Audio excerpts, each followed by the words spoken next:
Good morning, basketball fans. Welcome back once again to Western Nebraska Community College, the host site for the WTC Tournament, Western Trails Conference Tournament. This is round number 3, day number 3, whatever you want to call it. The Mustangs are in action for the third day in a row in this tournament, second day in a row at the Cougar Palace. Scott Bedrowski with you this morning. We'll be hanging out together for the morning hour, the last hour of morning here, and then moving into the afternoon, as the girls will play first against the Bayard Tigers. That's an 11 a.m. tip. We're about 8 minutes away from that tip, and then the boys will play Bayard also. They'll start around 1:30. 12:30, sorry. It started a bit late yesterday, and we'll see if it'll be pretty close to 12:30 or so. So they're starting some announcements here kind of early. 7 minutes till we get going. Let's take a quick look at the bracket in the girls' side before we get started here today and we start previewing this game. Yesterday, the Mustangs took down Hemmingford 58-43 to advance them into this fifth-place game against the Bayard Tigers. Bayard previously played on Thursday in the 4-versus-5 game. They were the 5 seed. Mitchell beat them 54-38. That was on Thursday, and then Bayard had a bye yesterday. That's one team has to have a bye on the first day and the second day. On the first day, it's the 1 seed. On the second day, it's the loser of the 4-5 game. Bayard is that team. So Bayard bounced down to this game here, and Gordon-Rushville won their way with the win over Hemmingford. So this will be the fifth-place game between the Tigers and the Mustangs. On the other parts of the bracket, in the winner's bracket, Kimball, who beat the Mustangs in overtime on Thursday, they beat Morrill 36-21 in a good old-fashioned rock fight.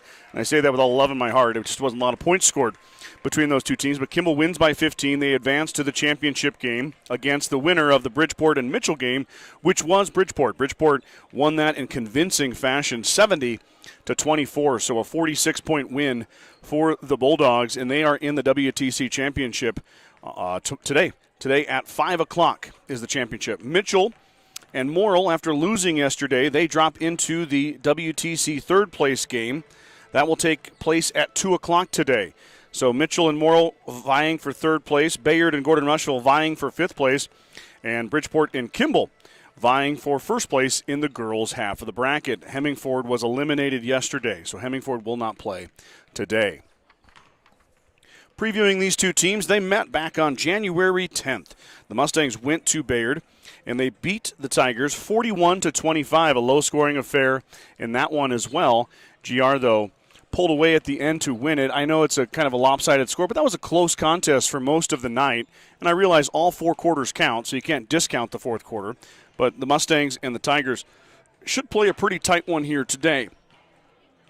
Hopefully GR has what it takes to sneak their way and get the win and finish that fifth place distinction.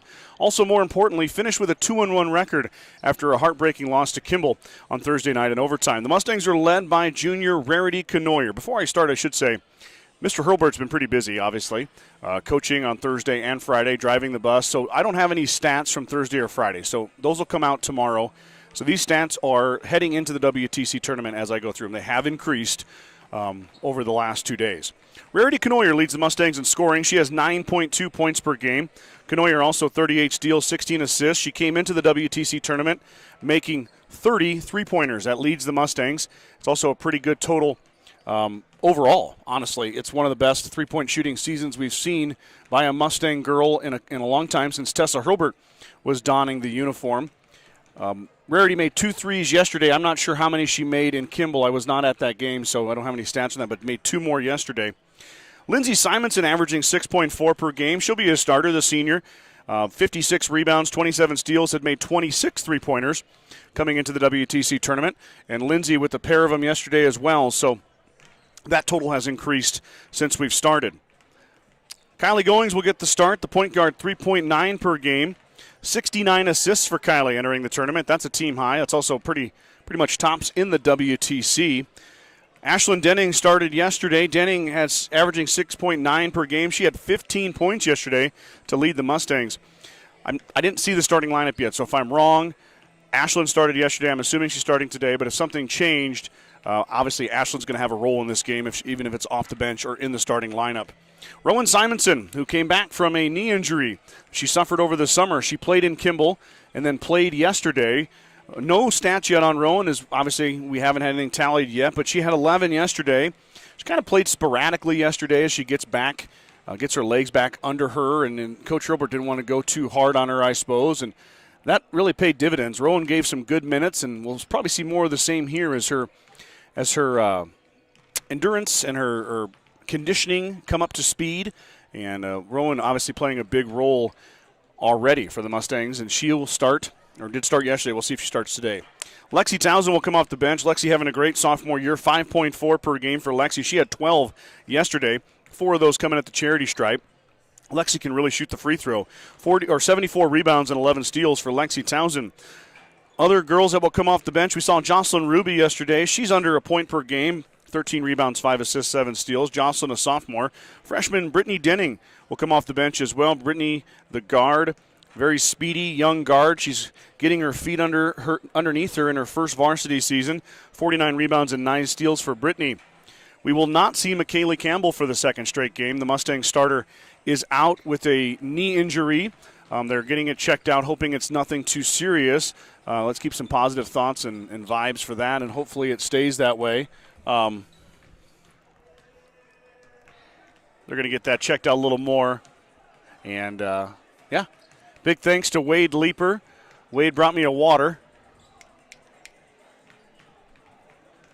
And I'm all ready to go up here. Let's look at the Bayard Tigers. I've not seen them on the broadcast here yet. Of course, we've seen a lot of Bayard over the years. A lot of these girls are familiar. I did watch them play Hay Springs one night over there on the western side of Sheridan County. Colton Naylor is the head coach for Bayard. They come into this contest at 7-10. The Mustangs, I mentioned before, the Mustangs beat Bayard earlier this year on January 10th. 41-25 was the score of that one. Emily Houchin, 10.3 per game. The speedy guard leads the Tigers in points scored per game. Also 24 three-pointers made, 93 rebounds, 57 steals. Houchin wears number 4. She's going to be the one to watch for the Tigers. She'll be all over the floor. Alexi Nesbitt will be in the middle. The senior leads the team with 123 rebounds. She'll be a stalwart in the lane there, protecting the paint. 6.6 per game for Alexi. Freshman Kinley Schmaltz, 4.4. Jade McAllister, a sophomore, 3.9. Cadence Lee, 3 per game. Eleni Nesbitt, the freshman, younger sister of Alexi. She averages 2.4 per game. Krista West, Bray Halverson, Miracle Trevino, and Ellie Coombs round out the bench for Coach Ayler and the Bayard Tigers as we are getting ready for starting lineups right now. Mustangs will be the visiting team. They'll be down left of us here. They'll be wearing the blacks. And actually, I think, yep, Lexi Townsend's going to start. I mentioned that Ashlyn and Lexi kind of go back and forth. Lexi is lined up here to start. So it's going to be Kylie Goings, Lexi Townsend, Rowan Simonson, Lindsay Simonson, and Rarity Canoyer, the starting 5 for Gordon-Rushville.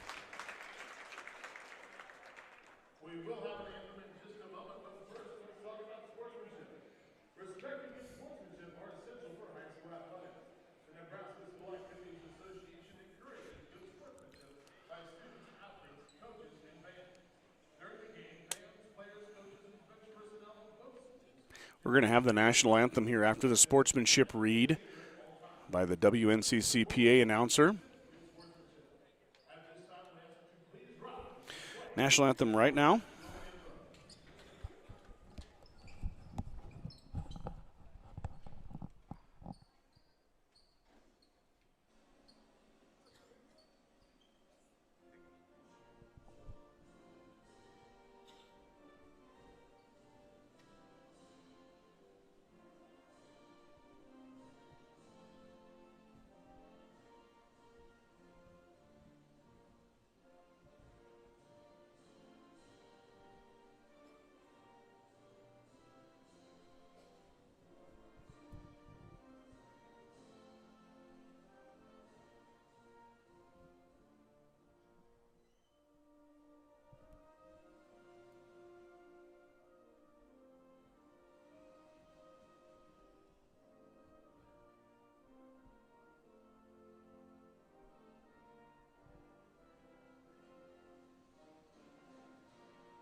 And here we go. National anthem is in the book. Starting lineups coming up. First for the Gordon-Rushville Mustangs will be the visitors on your scoreboard.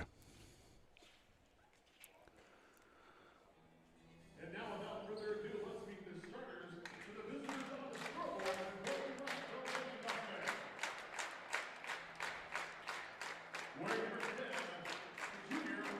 scoreboard. Rarity, the first starter announced. The junior. Lindsey Simonson, the senior. Second starter announced. Kylie Goings will draw the start. Lexi Townsend, fourth starter. And then Rowan Simonson. Mustangs will go Knoyer, Lindsey Simonson, Goings, Townsend, and Rowan Simonson. Now Bayard.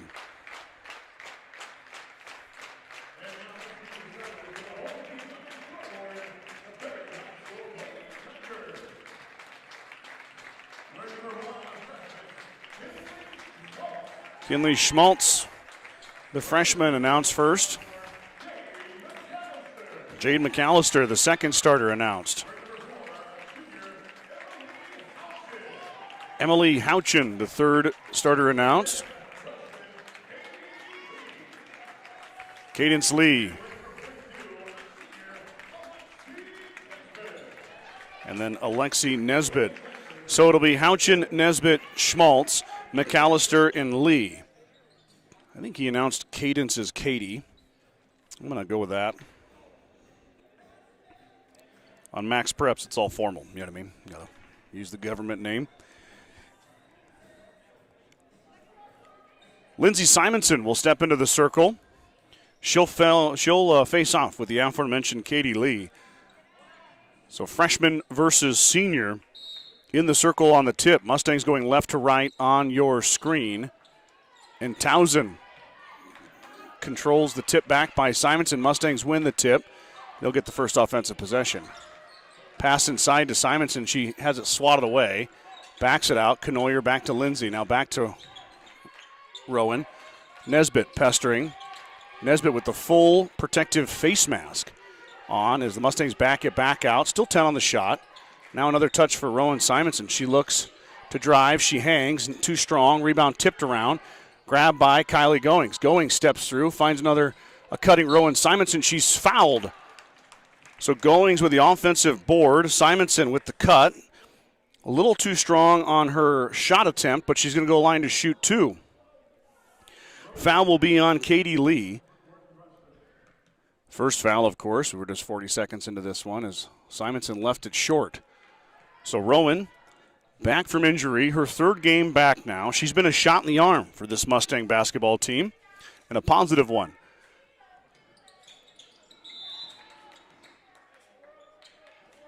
That didn't touch the rim. So Rowan, no luck at the line. Mustangs are going to run a little trap press here.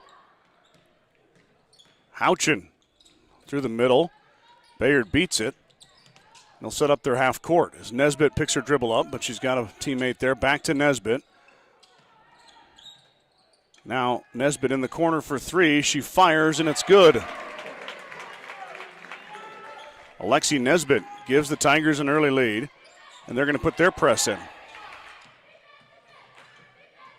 Simonson, little stop and go. Has it taken away. Ends up in the hands of Rowan Simonson, though, and then back in the hands of Schmaltz. Quickly up ahead, Bayard on the run out. Goings swatted it, but they're going to get her for a foul. Lee's going to go line to shoot two.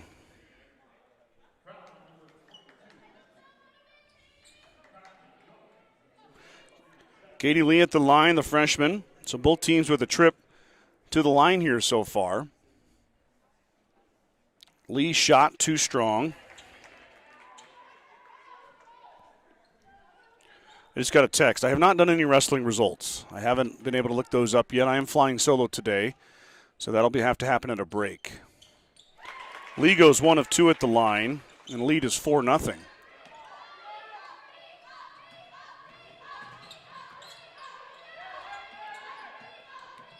Good ball pressure Now a touch inside for Simonson. Rowan will dribble through, and she gets bumped, blocked. And Nesbitt pushes Goings to the floor. Nesbitt gets the foul. Nesbitt, very physical inside. She gave Rowan a push on the shot from Simonson, then she ran into Goings. So first foul on Nesbitt. Mustangs want her to get in foul trouble. That will complicate Bayard's defensive scheme. Knoyer dribble through. Drops it off for Lindsey Simonson. Now Townsend back over to Knoyer. Rarity looking for Rowan. Got her. Double teamed. Nesbitt faces her. Simonson dribbles through, hangs, hits. Rowan, awkward angle, but doesn't matter. She cashes it. Mustangs are going to need good inside presence against Nesbitt, and that's a good way to start right there. 4-2, 6-minute mark. Tigers leading here early. Skip pass over to Nesbitt. Nesbitt working on Simonson. She's denied. Back out. Houchin will fire the three. Too strong. Rebound, though, as Simonson fell asleep on the backside. McAllister got the offensive board and then absorbs the contact.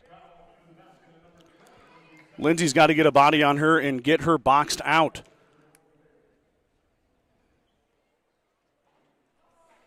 That's Jade McAllister shooting those freebies. McAllister not very tall, but was able to get in there and get the offensive board, and that complicated things for the Mustang defense.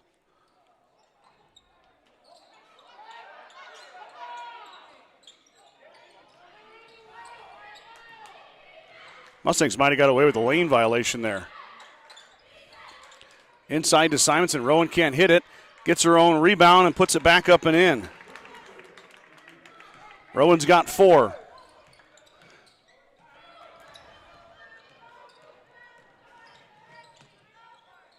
Nesbitt, deep 3. Missed everything. Goes out of bounds. Denning's going to check in for Lexi Townsend. So Ashlyn Denning didn't draw the start, but she's in here after 3 minutes, and Townsend will grab a break as Coach Robert will kind of sub out his bigs. Pass is stolen away momentarily, but then Bayard lost it in the backcourt. So the Mustangs will end up with the basketball under the hoop. Not exactly how they thought they'd draw it up, but they'll take it. They get a break.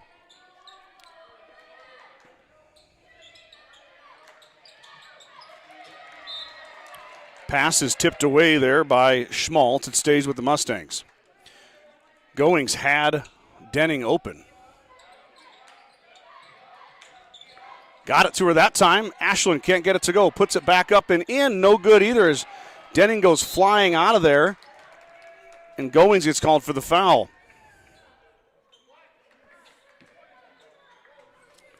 Boy, physical game on the inside, but then Goings picks up her second foul on the reach.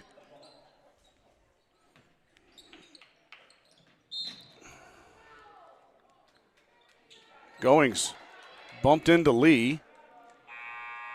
No foul call as Kylie was going for it. Now, Coach Robert's going to get Kylie out.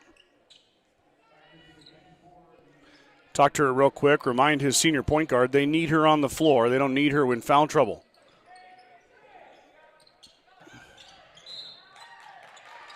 Townsend's going to commit the foul on the open floor. So 4 fouls on Gordon-Rushville already. Mustangs really kind of committing fouls where they don't need to commit them. Nesbitt thought about it. Now she hangs and hits. Dribble drive in the floater. There's a reach, no call. As Schmaltz bumps Knoyer along the baseline, along the sideline. So Mustangs will retain possession.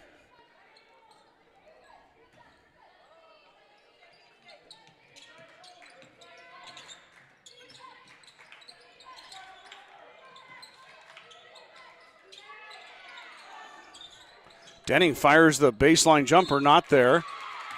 We got a foul on Townsend.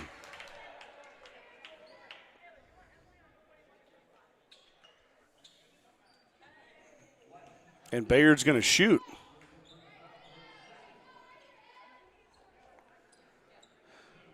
So 2 fouls on Lexi Townsend. And we're already in the bonus.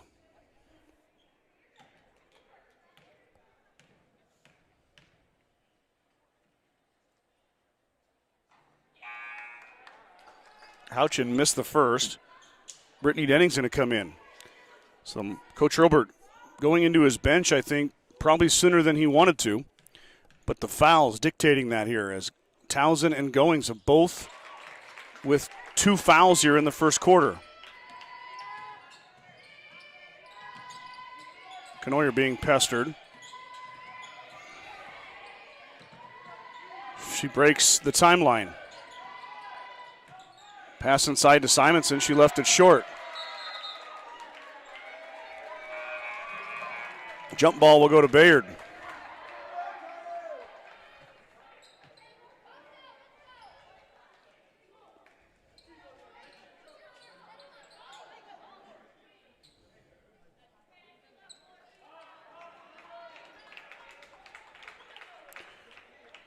Boy, the scoreboard just turned off.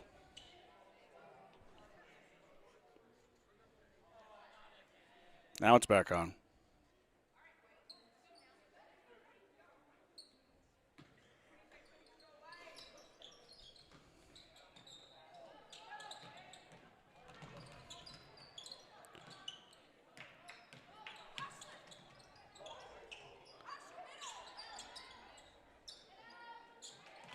Three ball on the way, straight on, it's good. Kinley Schmaltz for 3, and it's 10-4. Knoyer gets called for the offensive foul.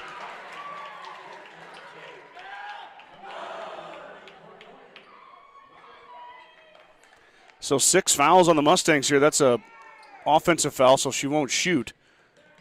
But first foul on Rarity. Mustangs down early here. Shot up, no good. Brittany Denning grabs the rebound. Mustangs on the run out. Quickly up ahead to Denning. Ashland can't get it to go. Gets it back. She's fouled.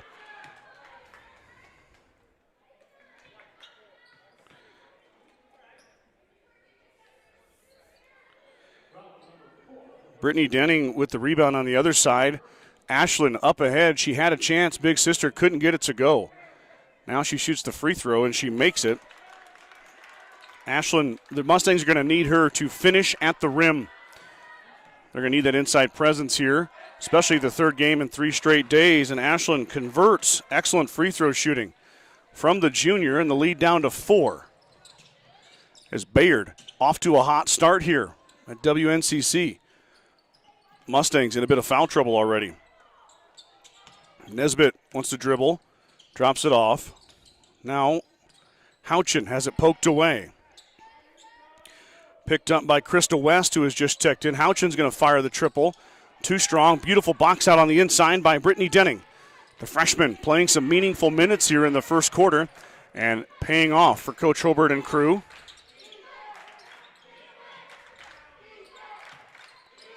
Knoyer tries to step through. She lost it. Should be a travel as Nesbitt slides on the floor. Instead it goes the other way. Up and good for Houchin.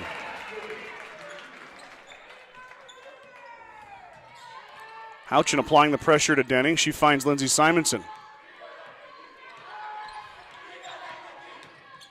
Lindsay absorbs the contact. No call. Nesbitt grabs the rebound. Up ahead the other way. Somehow Bayard comes away with it. Mustangs had 3 girls there. There's a travel.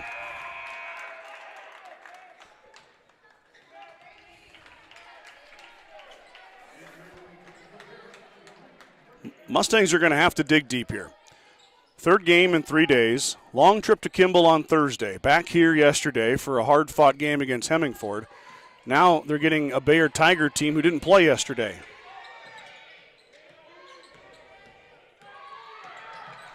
Simonson through the lane. Got it! And one. Lindsay Simonson to the rack. In the finish. Great drive from the senior as she takes it all the way in, puts it off the glass, and good. Foul on, they got it on Nesbitt. I thought she had one earlier. Mustangs airballed it.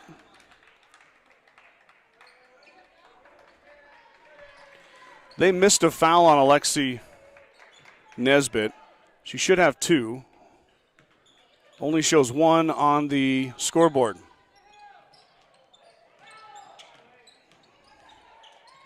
Houchin, skip pass. Denning ends up with it in her hands. Brittany lost it. Off of Bayard, though.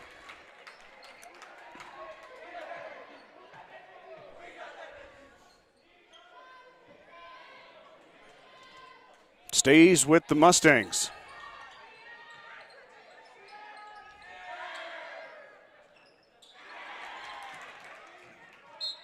Denning missed another one. Nesbitt cleared it. Timeout, Bayard. Hold on 1 second here.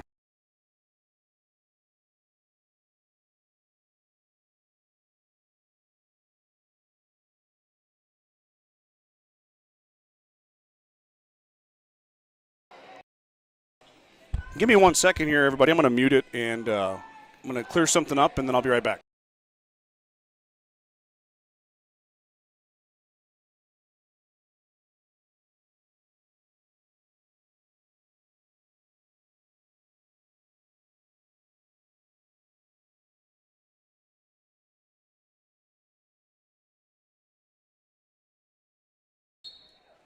Okay. Bayard basketball, they lead by 4 here. Off to a hot start of the Tigers. The Mustangs trying to claw back. Townsend and Goings, both with 2 fouls apiece, are on the bench. Pass is stolen right off the bat. Lindsey Simonson on the run out. The senior in the open floor, pestered by Houchin, now tries to get into Denning. It's tipped around. Ashlyn got it back, and she's fouled. Nice job there by Ashlyn to go towards the hoop, absorb the contact, and she's going to shoot 2 more. So he just had 2 fouls. Just made 2 free throws off a previous foul. Back iron, no good.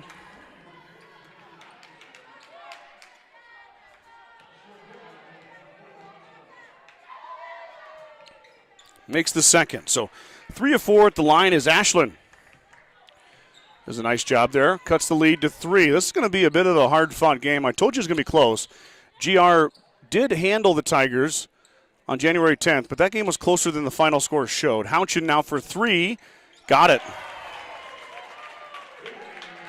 3 3-pointers for Bayard here in the first quarter. That one off Houchin. She's the usual suspect. Nesbitt gets away with the reach. Knocks it away. Shot up, no good. Knoyer grabs the rebound. Rarity brings it up, unaffected. And she lost it.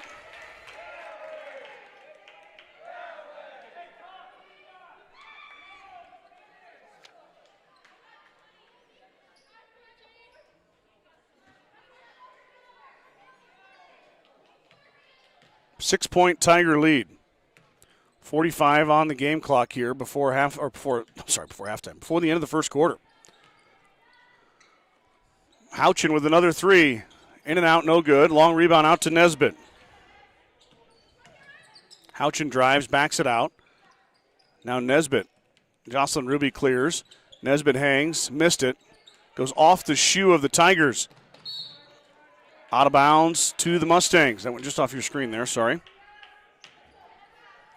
Rowan Simonson having to play the whole first quarter here. 20 on the clock. Mustangs can hold for the last shot here. Knoyer dribbles in.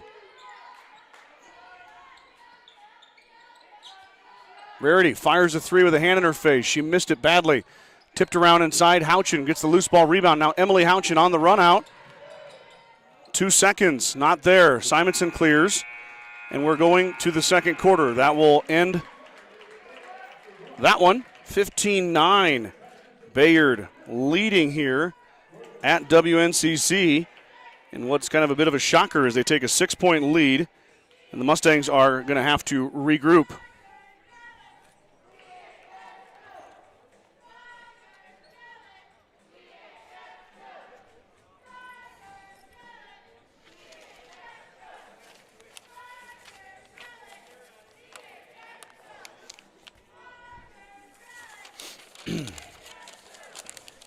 Want to give a big shout out. We got a couple of youth basketball teams playing today. 3 of them, actually.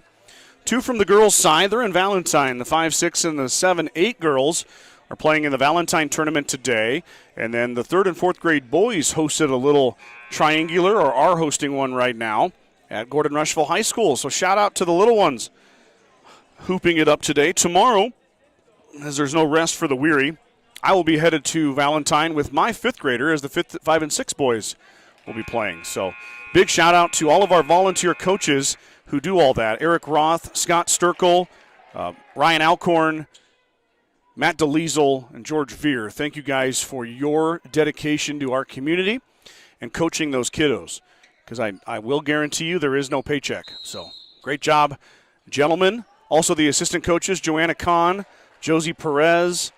There's a whole group of coaches that help out with that and board members. Thank you guys so much. Pass inside. It's lost momentarily. Now Nesbitt fires the 3 off the iron, no good. Rebound fought for inside. Ends up in the hands of Bayard. I think Houchin came away with that. Loose ball rebound. Now Houchin throws it back in, and Knoyer will control. Back-to-back rebounds for Emily Houchin, but the Mustangs dodge a bullet. Towson back in. Simonson with a deep 3. Lets it fly, iron no good. Rebound down to Bayard. They try to execute the trap, but Nesbitt on the outlet. That was McAllister that got the board. And Nesbitt fires another 3, and she hits. 2 3-pointers by Alexi Nesbitt here in the early going. And the Tigers are doubling up the Mustangs as Goings gets fouled. Kylie.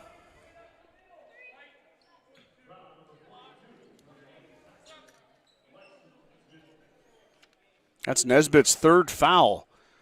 So Nesbitt, who has 8 points, is coming out of the game. And she'll probably be out for the remainder of this quarter. Nice seal inside to Towson on the inbounds play. And Lexi made it on the bunny. That's the kind of shot you want to see the Mustangs take. Point blank and see it go through the tin. Goings has picked up her 3rd foul.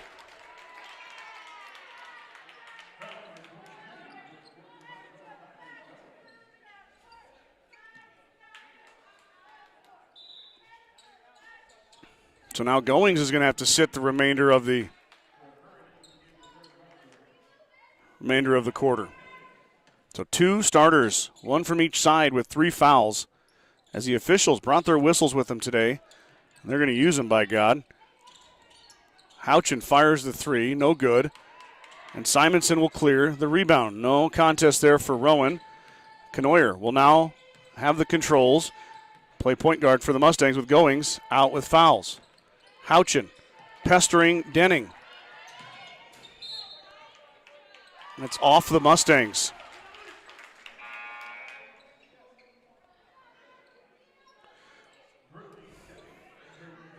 Coach Hurlbert wants to know why Ashlyn Denning is dribbling the ball out toward half court. And I would agree.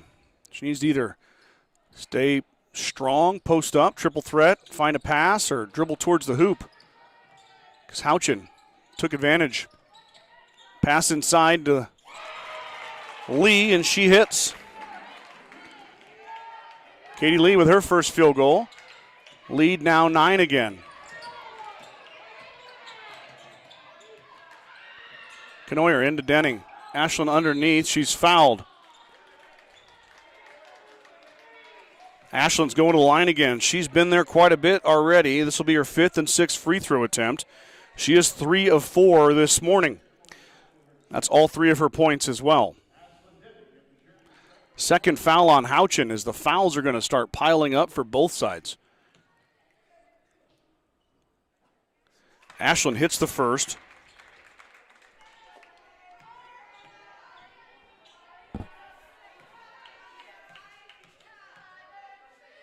Second one is iron no good. Long rebound grabbed by Lee. And Lexi, I thought maybe she can get a foul call there. Lexi needs to leave that alone. They need her on the floor. 2 fouls. We don't need to chase Tigers when they're 80 feet from the hoop. Mustangs need her presence, especially with Goings sitting with 3 fouls and the injury to Campbell. Pass is deflected. Houchin ends up with it in her hand. She brings it out and resets. 3 ball on the way, no good. Rebound down to Lee. Lee through the lane, not there. Another offensive board. Now Houchin fires the 3. That one's high off the glass, and Brittany Denning gets the rebound. Now the freshman keys it in to Knoyer. Rarity dribbles to the corner. She's being pestered. Pass inside to Townsend. Lexi off the glass, and good seal there from Lexi Townsend. That's why the Mustangs need her in the lineup. So skilled in the paint. Don't spend your day on the bench because of foul trouble. Denning's going to get called for the foul.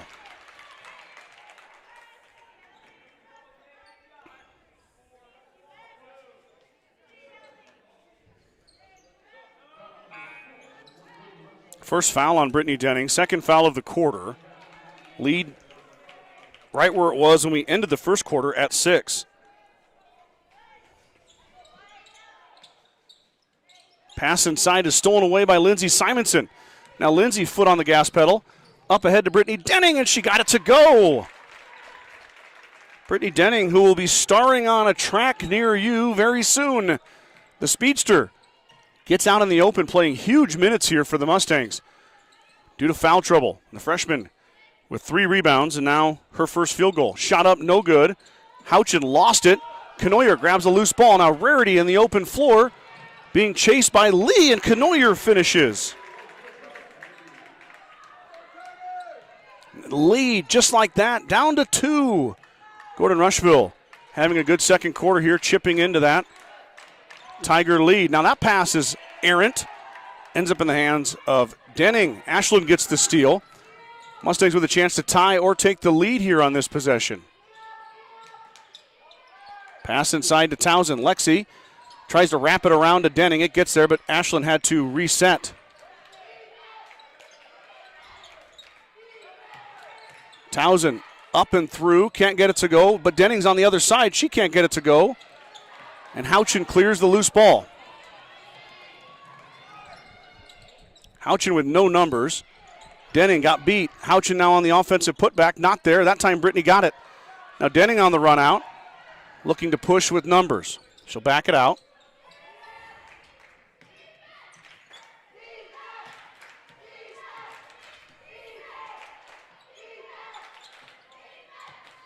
Ashland off the glass, and good that time. Denning gets her first field goal, and we got the timeout by the Tigers as Coach Ayler slams his stool down. Tries to thwart this Mustang run as they've tied it up. Down by as much as 9. Come all the way back, and we got ourselves a tie ball game. Star Club members for the 25-26 broadcast season include Justin and Brooke Simmons, Wade and Jackie Simonson, Wade and Sterling Leeper, Jared and Kirby Roffers, Roger and Joe Bowman, Nick and Corey Simonson, Jim and Karen Dellinger, Ryan and Jill Alcorn, Bradley and Brooke Gates, Ken and Terry Peterson, Nate and Marty Haig, Larry and Denita Turnbull, Steve and Brenda Belisle, Michael and Christina Ziller, Mark and Rochelle Henry, Chris and Casey Heiser. Thank you guys so much for your support this season and all season long. Grocery Mart, your locally owned hometown grocery store, is proud to support the Gordon-Rushville basketball teams. Stop down today to pick up all your grocery needs, including fresh meats and produce. Grocery Mart is open 7 days a week at 228 North Main Street in Gordon. Timeout Bayard.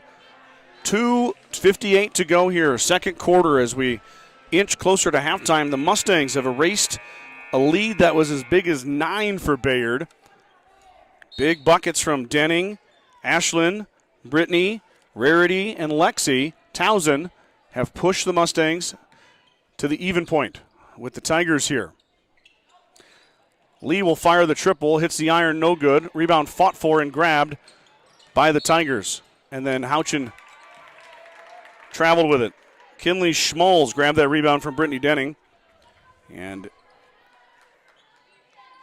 did not work, though. And now the Mustangs need to recognize that we got a little trap here. Without Goings. Goings with 3 fouls. Rarity had it stolen away. Now back the other way. Bayard sets their offense up as the Mustangs turnover gives them a chance. Shot up and good from Kinley Schmalz. Or that was a three. Schmalz hits the three, I'm sorry. So now a 3-point lead. Pass inside to Rowan Simonson. Simonson missed it. Townsend grabs it over everybody. Lexi has it blocked and she's fouled.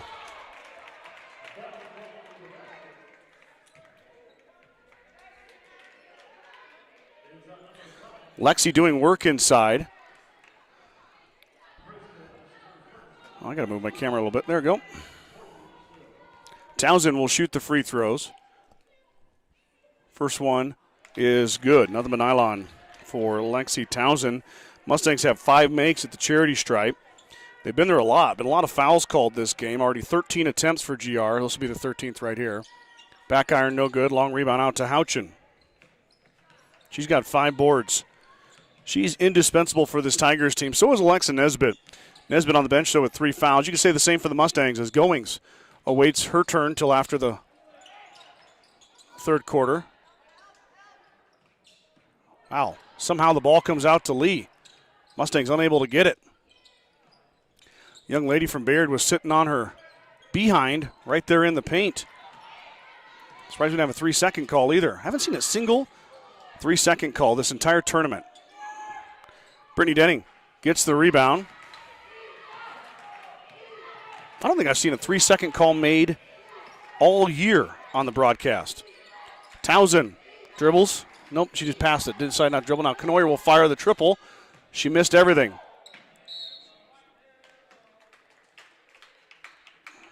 Houchin looked like she might have got a piece of it. They're going to say she didn't. So it'll be a missed shot for the Mustangs, and the ball goes to Bayard. 1:15 to go before halftime.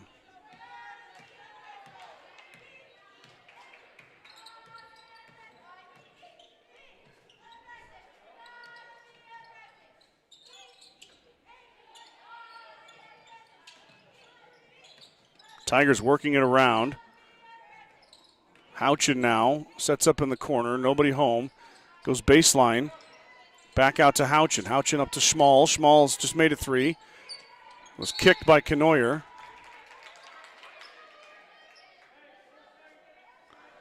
.20 back on the shot after the kick by Rarity. Denning checks in for Townsend.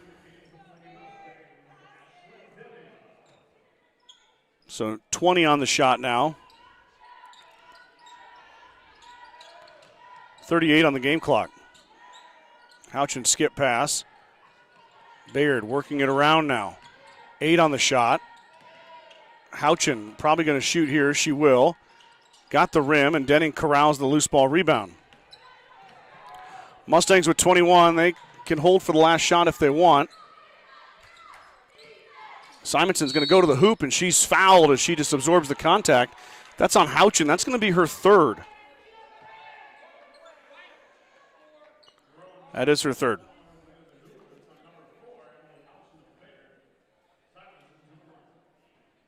Houchin's got 3 fouls now. Rowan missed the first. Rowan with 4 points, 0 for 3 at the line so far. Second trip, looking for her first make. She got that one. So now 15 on the game clock here. Simonson tips it, but you can't save it right below us. We'll stay with the Tigers. 7.5 now before halftime. 1-point game. Pass inside, nobody home.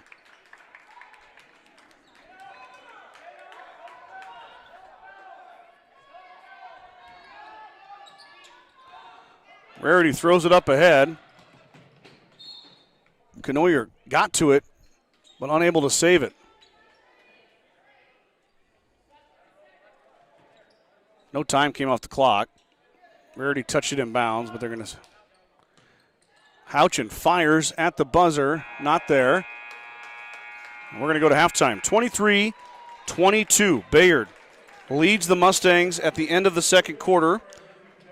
Both teams will head to the locker room and go over some second half plans. Let's get a couple commercials in and bring you the first half stats right after this.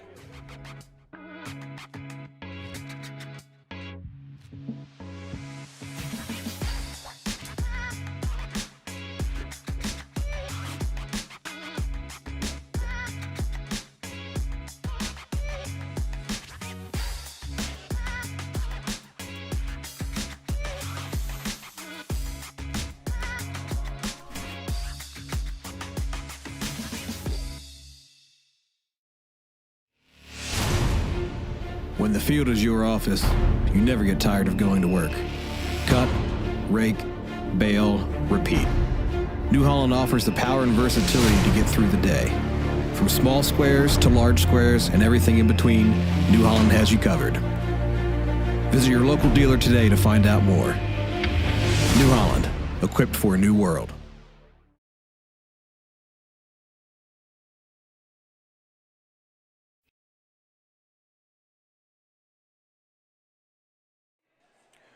First half in the books here at Western Nebraska Community College. Third round of the Western Trails Conference Tournament.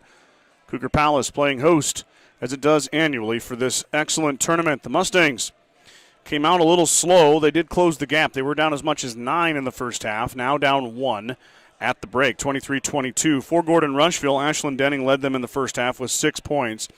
Lexi Townsend and Rowan Simonson with 5 apiece. And then we've got 2 for Rarity Canoyer, Lindsey Simonson, and Brittany Denning. So the Mustangs led by Ashlyn, 2 at 5 with Townsend and Simonson. For the Tigers, they were led by Alexi Nesbitt. Nesbitt, though, playing with 3 fouls now. She has 8, 6 apiece for Kinley Schmaltz and Emily Houchin. 3 for Katie Lee. And that rounds out your scoring. McAllister had 3 boards but did not score. A couple young ladies came off the bench, too, and did not score for the Tigers.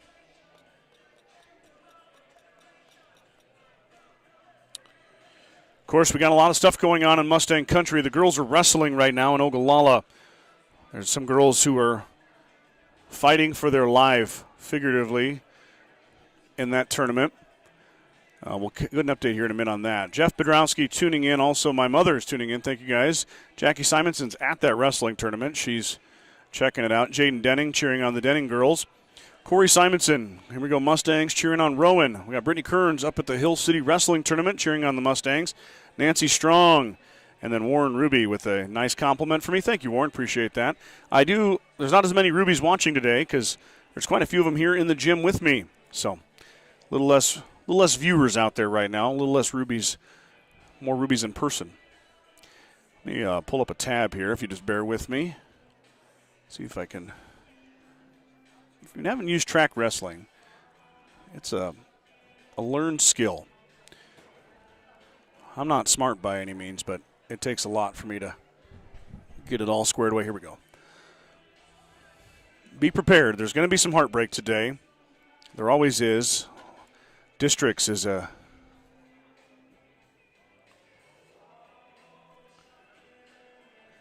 tough.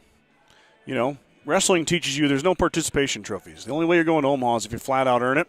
And you got a bunch of girls and guys there that want to earn it over you. So it's never an easy task. So let's go through here. We've got a girl at 105. We've got a girl at 110, a girl at 115, a girl at 130, 140, 145, 155. Let's pull these up. So Charlie Fancher lost in the quarterfinals yesterday on a pin. She was pinned at the 6-minute mark, which is as late as it can be. So she bounced over in the consolation round 2 here, and she beat the Janessa Diericks from Hay Springs. So the only Hay Springs wrestler is now out at the hands of a Gordon-Rushville wrestler. And Charlie will wrestle Koski from Kimball. And that if she wins that one, she'll get a spot in the Heartbreak Round. If Heartbreak Round is not a term you're familiar with, that's the last match before you can earn that spot to state. Obviously, if you make it to the third place match, you're going to have to wrestle for third place. You want to win that for seeding purposes, but at a minimum, you are going to Omaha. So Charlie is 2 wins away from punching a ticket to Omaha. So still some work to do for Charlie. Kirsten Heck also fell yesterday to Kenner from Valentine. Kirsten was dealing with some sickness, hopefully she's feeling better today, and a win in the consolation round will do just that for her as she beats Hartman from Hemmingford. Now has to face Bolus from Wayne, and she has to win 2 more as well to get back to state for Kirsten Heck. So Kirsten in the same road that Charlie is in. In the 140 bracket, we have our only semifinalist. That is Stormy Tesh. Tesh she got a bye first round, then beat Wyatt from Ogallala on a tech fall. She gets a shot at Sip from Adams Central. Kay Sip, she's the 1 seed. So Stormy's got a tough road, but she is in the semis, has not lost yet. And then in the 130 bracket, Mackenzie Simonson fell to Hochstein from Ogallala, and Mackenzie ends her freshman year at Districts. Had a great year, though, Mackenzie did at 130. Lots of learning, I'm sure. Also, a lot of wins as well. So Mackenzie will end her season there. Same thing will go for Madison DeHart Harris as she falls to Almanza from Wapa. I'm not sure what that is. But, yeah, DeHart Harris' season ends at Districts. Flip it over to 110. And Kinsley Krebs is making her way through. She's got herself into the heartbreak round. Krebs beat Fegley this morning, and then Aiden from Hershey, with a fall at the 129 mark, now faces Holiday from Adams Central. So Krebs, 1 win away from going to Omaha in her first season as a wrestler. We saw her last year as a freshman on this floor in basketball, but switched over to wrestling and finding success. At 105, Grace Friesman's season has come to an end. The freshman loses to a young lady, Bollocks from Wayne, 1 step away from the heartbreak round. So Grace, just like Mackenzie, a freshman, finding her way and getting the experience, and her season ends. Tip your hat, though, to those 2 freshmen. And, of course, Maddie DeHart Harris. So Krebs still alive in 110. Tesh in the semifinals in 140. Heck still alive. And Fancher's still alive. And so 4 girls still in it right now. So tip your hat to those young ladies who've completed their seasons and are still wrestling the ultimate test of fortitude and toughness. And I tip my hat to all of them. Yep, Jackie, they're fighting hard. A few girls that are done, a few putting in great fight for state. Tough and super intense. I'm sure it is, Jackie. I've been to state before, and that's super intense, but it's in a huge venue. I suppose in a smaller high school like Ogallala, you can really feel the tension. And so good luck to those girls as they battle for their seasons and for those coveted tickets to Omaha. But task at hand.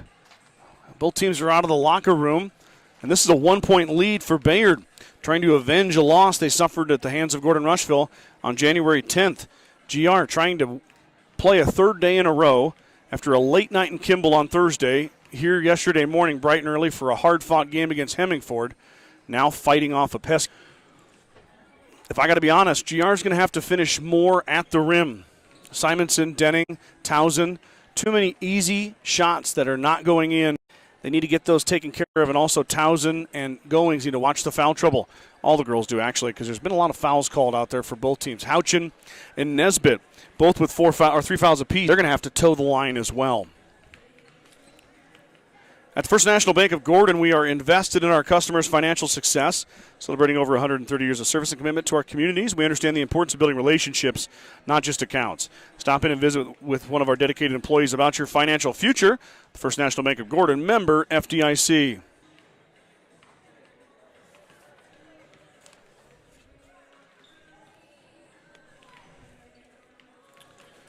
When it comes to planning next farming season, timing matters, and Legacy Co-op is here to help you make the most of it. Our 2026 financing programs reward early action with 0% interest and greater savings, putting more value back into your operation. Visit your local Legacy Co-op agronomy team and ask about their Triple Advantage program. For maximum savings, or give them a call at 308-229-8016. Go Mustangs from Legacy Co-op. Kearns Cattle Company is a 4th-generation cattle company located in the Sandhills south of Rushville, Nebraska. They are excited for what is in store for the Mustangs this winter. Kearns Cattle Company wishes all the student-athletes success in their seasons and are proud supporters of Gordon-Rushville High School athletics. Thank you, guys, for your sponsorship this year. All these sponsors I have, I got a few new ones, had a few rotate out. It's a great way to support the broadcast. And no, I don't use any of the sponsorship money to buy Culver's. I did get Culver's yesterday, but I bought it myself. But sponsors do help with the mileage.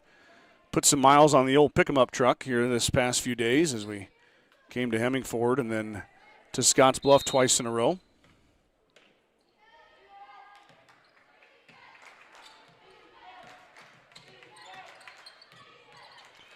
Knoyer pressured.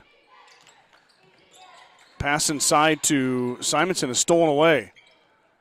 Nesbitt back in the game. Houchin as well. Goings in as well with 3 fouls. So some foul drama here to watch here in the third quarter as Houchin back out. Lee over to Schmalz. Back over to McAllister. She fires into the heel, and it's off of Bayard.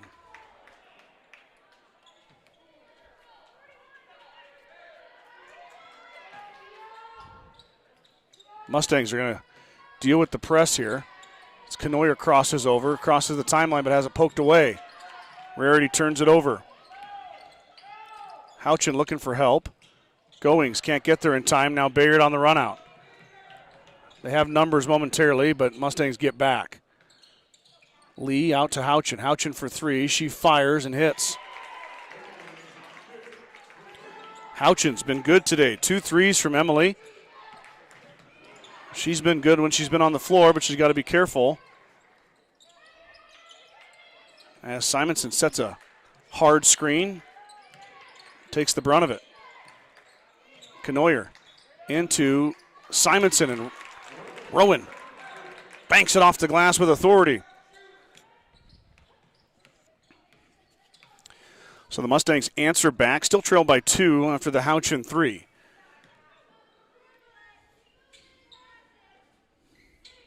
Nesbitt hit a pair of 3s as well. Now Nesbitt puts it on the floor. Floater, not there. Rebound grabbed inside, but tipped away. It'll stay with the Tigers. Brittany Denning's going to check in for Lindsay Simonson real quick. Lindsay took a shot when she set that screen. Nobody home. Nesbitt cuts to the hoop. Nobody was watching. Bad defense by the Mustangs on the inbounds play. Goings flies through the lane and missed Townsend. Now on the run out. Lee off the glass, no good. Rebound fought for. It's going to be a foul on not Cody Kilgore, I'm sorry, on Bayard. Oh, where Cody Kilgore came from. Same colors, I guess.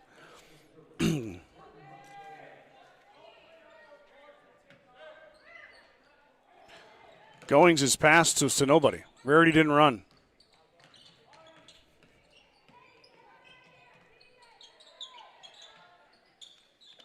Mustangs turnovers are killing them right now. There's a shot up, it's short. Townsend clears. Mustangs get away there without any problem.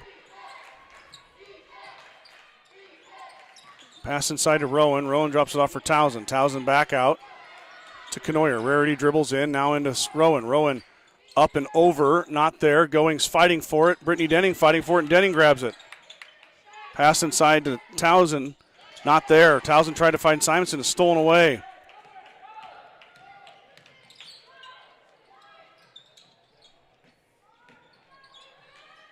Shot by Nesbitt.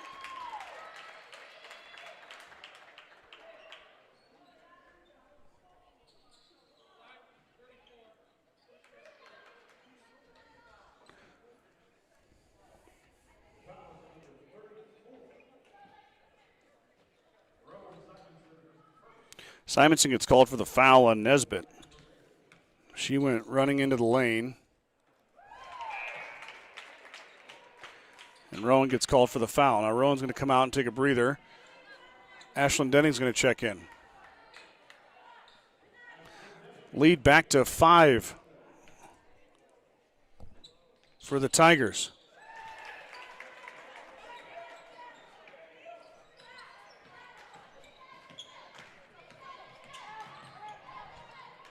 Up ahead, Denning is fouled. So Ashlyn Denning going to go to the line to shoot 2 more. She's 4 of 6 at the line.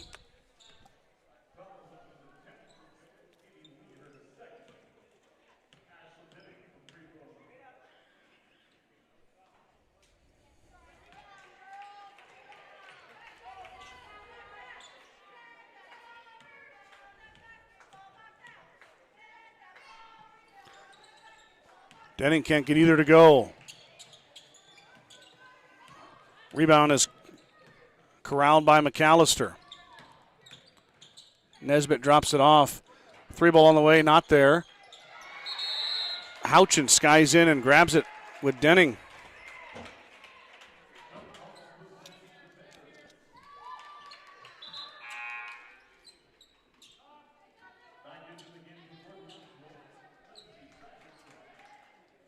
So Bayard will keep it on the held ball.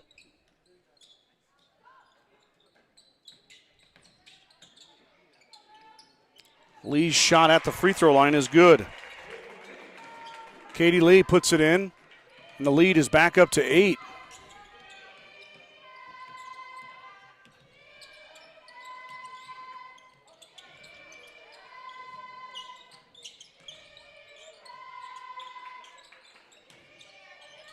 Denning tried to pass it to a cutting Goings, but it's stolen away by Nesbitt. Mustangs unable to get it going on offense. Now Bayard with a chance to extend this to a double-digit lead.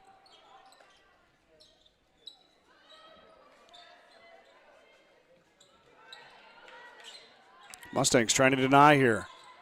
Houchin's pass is too tall, but it's pulled down. Skip pass all the way over to Schmaltz. Back out to Nesbitt. Nesbitt puts it on the floor, and she traveled with it.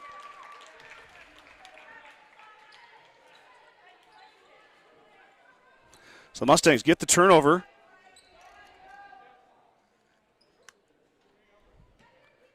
See if they can turn it into some points here. Goings across the timeline. Up to Knoyer. Knoyer into Denning. Denning gets pushed to the floor. Bayard ultra aggressive on all these entry passes, and why not? No fouls being called here. And there's a foul on Denning as she gets fouled going up. Ashlyn's been getting fouled going up, but there's no foul calls on the entry passes. So fouls on Lee, that's her 3rd. Ashlyn's going to go to the line for her 9th and 10th free throw.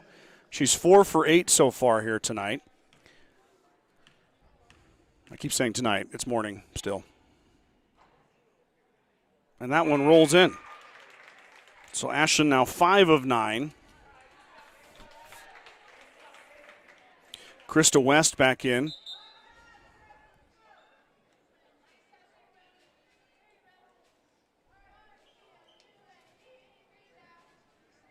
We've turned the scoreboard off again.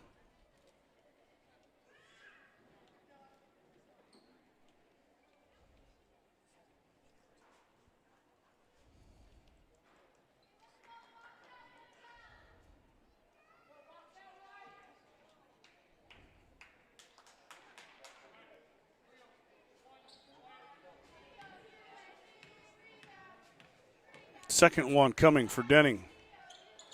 No good. Simonson gets it, though, puts it back up and in. Lindsey Simonson. Offensive board and put back.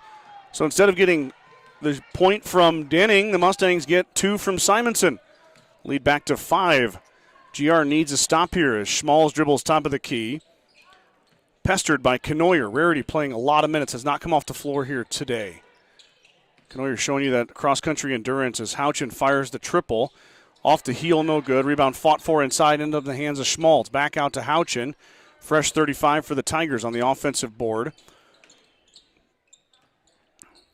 They'll set up. Skip pass over to Houchin. Houchin to Nesbitt. Nesbitt puts the ball on the floor, dribbles through, fires a shot. No good, and then grabs her own rebound. Nesbitt fires the 3 and hits. So 2 offensive rebounds leads to a 3-pointer for Bayard. Nice little pass there. Denning missed it, though. Got it back and put it in. Nice little play from Rarity to Ashlyn. Luckily, Ashlyn got her offensive board and put it back.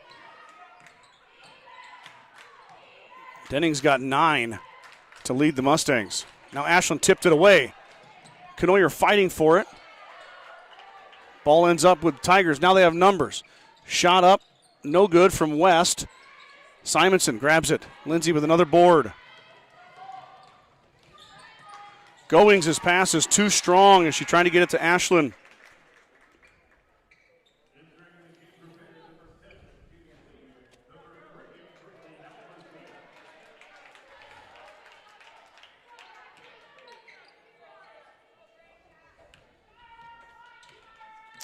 So Tigers get the ball back, leading by 6 here in the third quarter. 2 minutes to go. Houchin. Her and Nesbitt playing with 3 fouls has not been a problem. Nesbitt fires another 3. Got it. Lexi Nesbitt has 4 3-pointers. And the lead is now 9.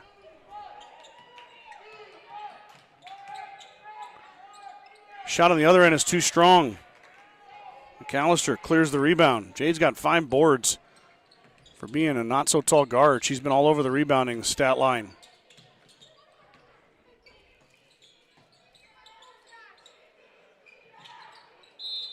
Canoyer fouls Lee. Katie Lee going to go line to shoot 2. Canoyer's second foul.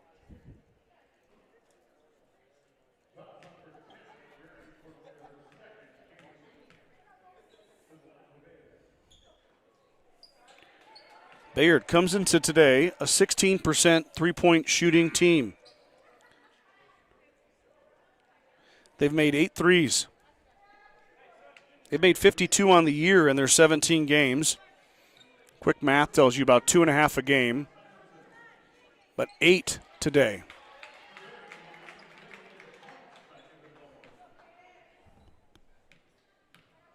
Can the Mustangs withstand it? Lee's second one is good. The lead now an even 10.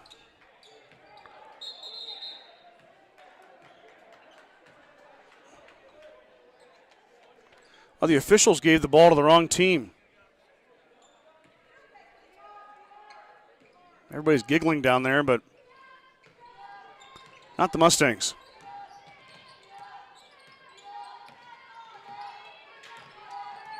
Canoyer dribbling a lot. Finally hangs and missed it. In and out, no good. Nesbitt clears. Pass is tipped, though. Rarity throws it off of Denning's feet. Ashlyn can't catch it.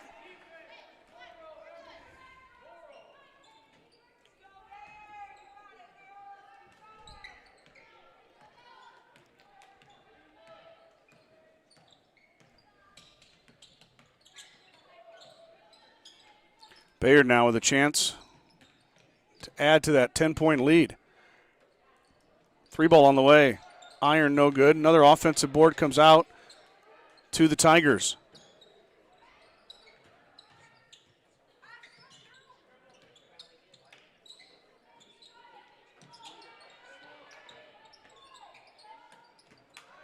Canoyer, good effort there. Knocks out of bounds. Still 21 on the shot clock. Tigers still have the basketball.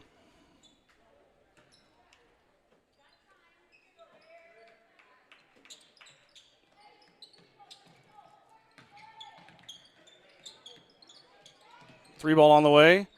Iron no good, and Denning grabs it. Brittany Trapp, but finds Rowan Simonson. 10 seconds to go here. Mustangs can hold for the last shot. Lindsay's going to let it. Nope, not going to let it fly. Rowan will, though. Off the heel, no good. Rebound fought for inside. Denning at the buzzer, puts it back up and in. And that will end the third quarter. Bayard, though, despite the late make there from Denning, still leads by 8 as the Tigers have made 8 three-pointers here tonight. And that has given them command as we head to the final quarter. Mustangs with some work to do, down by 8.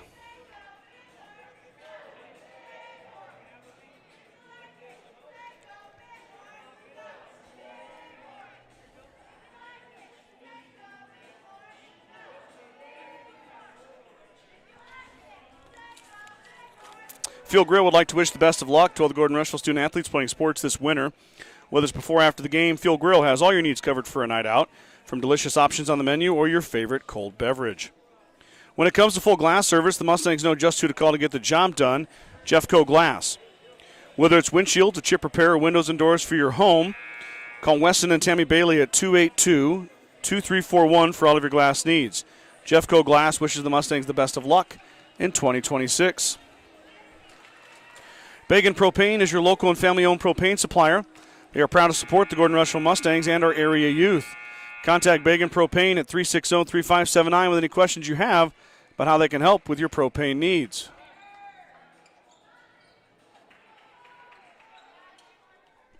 Mustangs will have the basketball after the quarter break. Goings will key it in to Canoyer. Rarity will drop it back off to Kylie. Inside to Simonson. Rowan readjusts, but she missed. Houchin gets the rebound.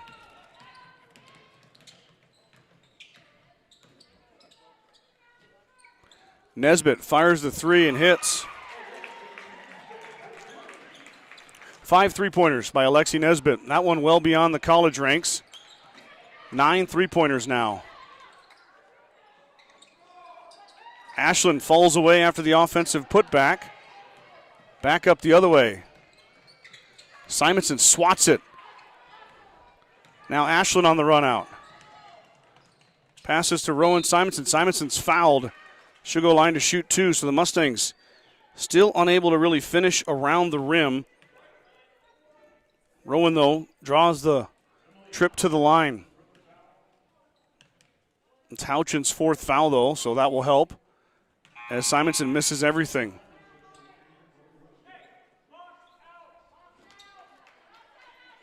So Houchin will have a seat. Lead is 11, though. Mustangs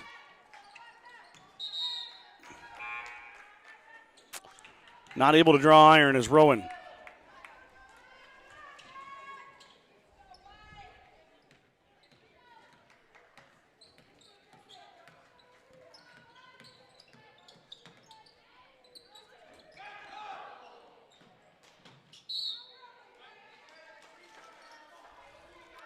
Mustangs dodge a bullet there as that one goes out of bounds. Tigers had a young lady streaking toward the hoop, but the pass went behind her. Goings drops it off for Canoyer. We're already looking to get it inside to Townsend, but not there. Now she gets it there. And Nesbitt is finally going to get called for a reach. Bayard has been ultra aggressive on entry passes. That's the first foul called on Bayard. Now both Houchin and Nesbitt with 4 fouls apiece. So if you're the Mustangs, you've got to go right now. Townsend out to Simonson, back out to Goings, back inside to Townsend. Lexi off the glass, no good. Denning off the glass and back up and good. So the Mustangs do take advantage of the lack of the size of Alexi Nesbitt, underneath there. Denning gets the offensive board and put back. She's got 9 boards. There's a 3-ball on the way. It's stuck. It'll stay with Bayard. Somebody has to get it.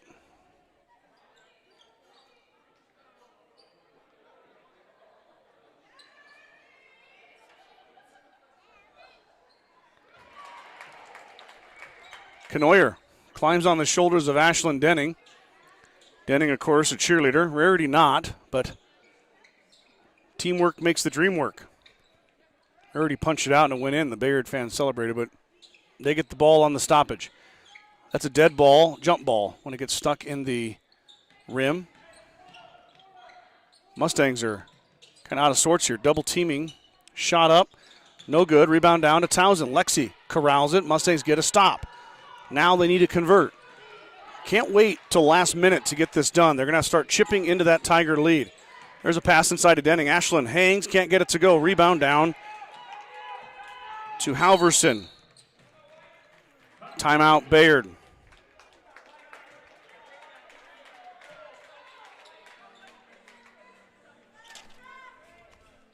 .6:01 to go here. Lead is 9, 42-33. Timeout, Tigers. Kreitman Trucking is a proud supporter of the Gordon-Rushville Mustangs on the court, on the field, in the classroom, and on the stage. Like anything in life, hard work and dedication ends in success. Good luck tonight, Mustangs, from Kreitman Trucking. True Value in Gordon is your one-stop shop for all your essentials. The selection includes DeWalt cordless tools, propane heaters, and so much more. Stop by and see Kirby, Bobby, and the gang at 217 North Main in Gordon.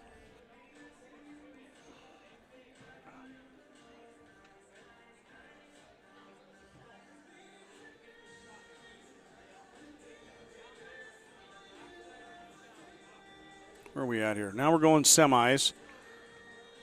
So that means Stormy would have wrestled. And Stormy falls, unfortunately, in the semifinal. So Tesh comes over to the heartbreak round, where she'll be taking on Perez from Sydney to go to state. Perez from Sydney to go to state.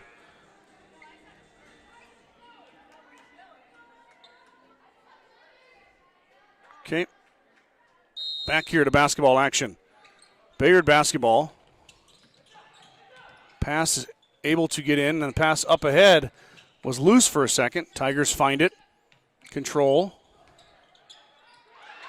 Shot up, no good. Townsend clears. Lexi hits the floor.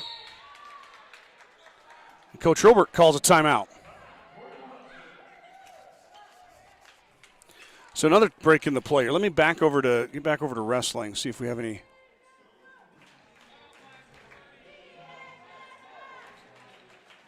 No update on. They are wrestling the bottom half of the 145 bracket. Oh, Kirsten is just now taking the mat. So Heck on the mat here. She's up 3-0 in the first. Has top position. I'm just going off what's on track wrestling, which is not a very detailed picture.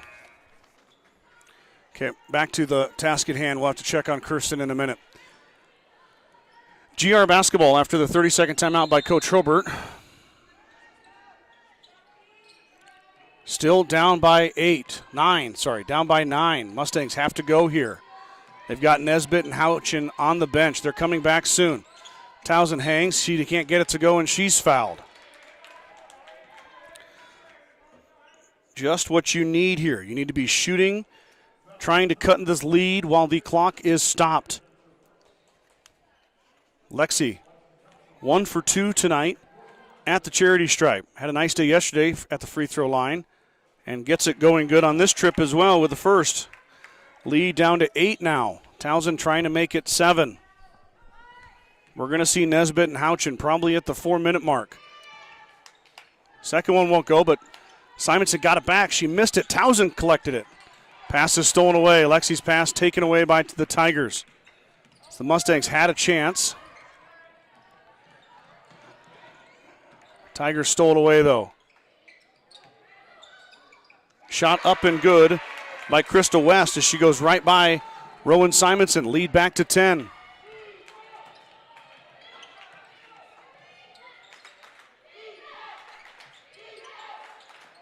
Knoyer dribbles through, hangs, hits, fouled. Rarity going to go line. Shoot 2.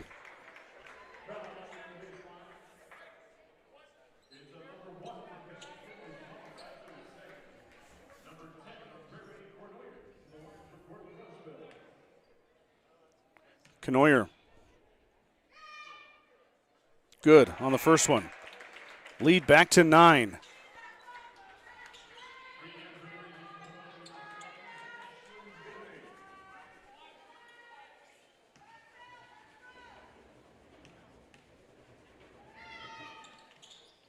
Second one no good.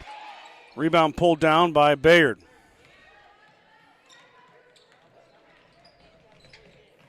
Callister's got another rebound. 3-ball on the way, no good. Denning grabs the rebound. She's got 10 boards now. Mustangs down 10. Here comes Houchin and Nesbitt. Right at the 440 mark, I guess. Townsend lost it momentarily, got it back. Knoyer wants to drive. Runs into West, now double. Back out to Simonson. Lindsay fires the 3. Back iron, no good. Townsend grabs a rebound. Up and good. Lexi Townsend, offensive board and put back. Lead down to 7. Sorry. Math was never my strong suit. Shot up is good for Kinley Schmaltz. She hits the mid-range. Lead back to 9. 4 to go here, halfway through the fourth quarter. Touch inside to Townsend. Well, she traveled with it.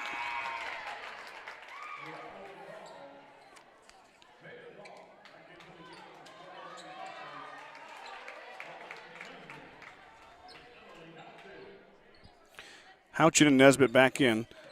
Nesbitt's hit 5 threes. Team that averages 2.5 threes a game have hit 10. Tigers came ready to shoot the 3-ball today. Knoyer took it away. Bayard wants a foul, not going to get one. Pass is swatted away as Goings cannot complete the pass. They do get the ball back. Knoyer takes the inbound.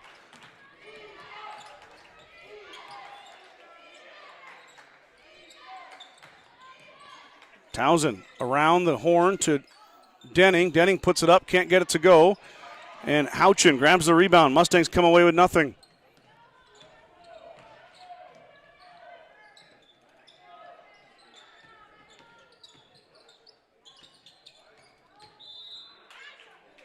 Nesbitt traveled with it.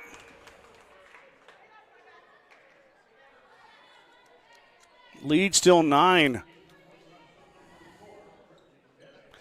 Denning checks in. Brittany for Ashland.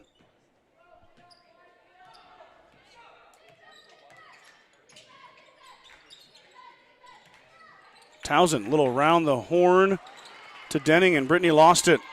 Mustangs turn it over. Brittany was wide open. Couldn't catch the pass. Back the other way. 3-ball on the way is good. Schmaltz hits another 3. That's 11 threes for the Tigers. And the lead is now 12. Knoyer tries to answer and does. Rarity, her first 3. The first 3 for the Mustangs here today.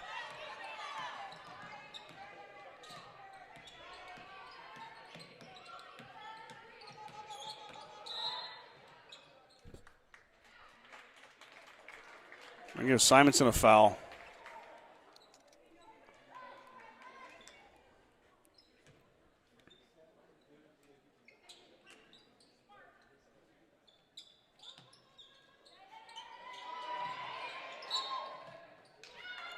Five-second violation.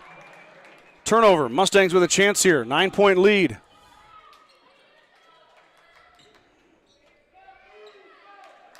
Mustangs went into a press break. They don't need to. Bayard backs off.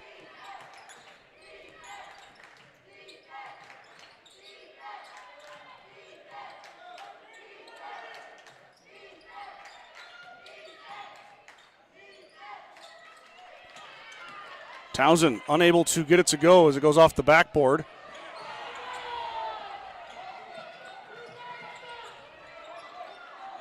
Got a scramble out there. Ends up in the hands of the Mustangs. Tiger fans wanted a foul, not going to get one. Pass inside to Townsend. Townsend tries to get through, can't. Outlet to Simonson. Lindsay thought about it. Goings needs to go here. So do the Mustangs as a general. Townsend fires the mid-range, left it short. Rebound to Schmaltz.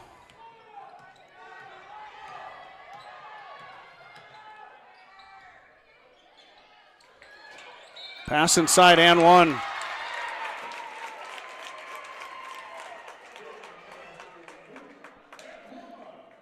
Callister wide open. Mustangs fell asleep on defense.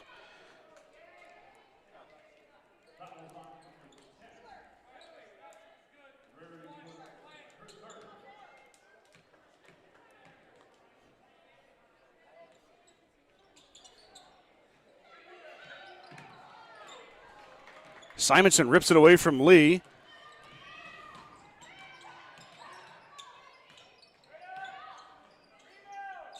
left it short. Mustangs unable to get anything going inside offensively.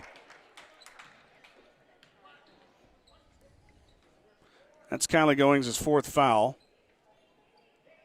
Mustangs need to start fouling here. It might be too late. Down 11.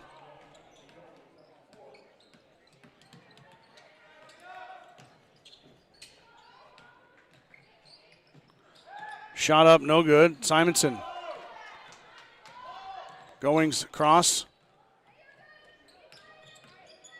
Rowan into contact, left it short.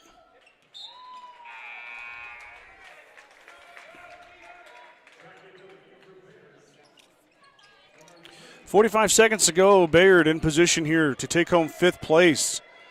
Avenge a 16-point loss from earlier in the year.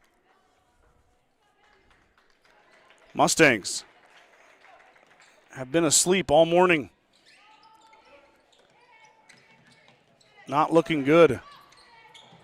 Simonson took it away. Then Nesbitt took it away. Skip pass up ahead. Shot up and good for McAllister. 53-40 now. Simonson dribbles through. It goes on, or not Simonson, Goings dribbles through. Pass to Lindsey Simonson, not there.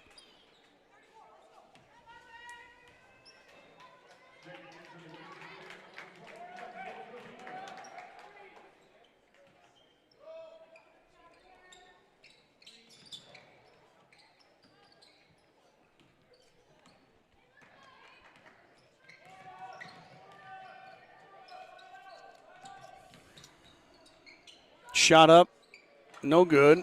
Rebound down to Goings. Kylie hits the floor, passes ahead to Brittany Denning. Brittany through the lane. She's blocked. No foul call. Back the other way, and Knoyer knocks it out of bounds. Officials not calling a foul here. This game is over. They just like to go on and move to the next one.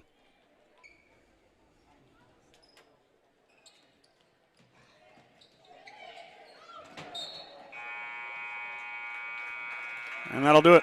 Mustangs are going to fall 53-40. Bayard improves to 8-10 on the year. Gordon-Rushville falls to 6-15.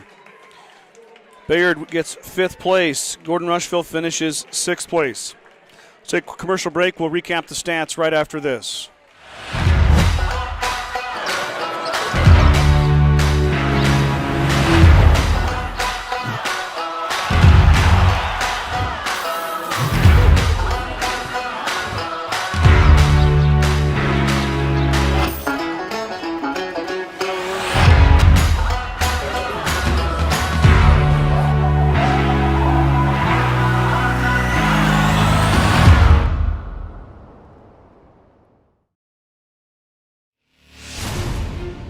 When the field is your office, you never get tired of going to work. Cut, rake, bale, repeat. New Holland offers the power and versatility to get through the day. From small squares to large squares and everything in between, New Holland has you covered.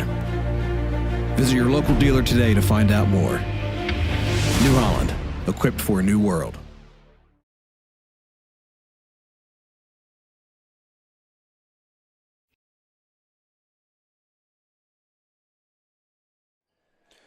Back here recapping the stats for the 53-40 Bayard win over Gordon-Rushville. The Tigers led this one 23-22 at half. They were leading by 9 at one point in the first half. GR came all the way back, but then the lead opened up to 8 after the third quarter and then finishes at 13.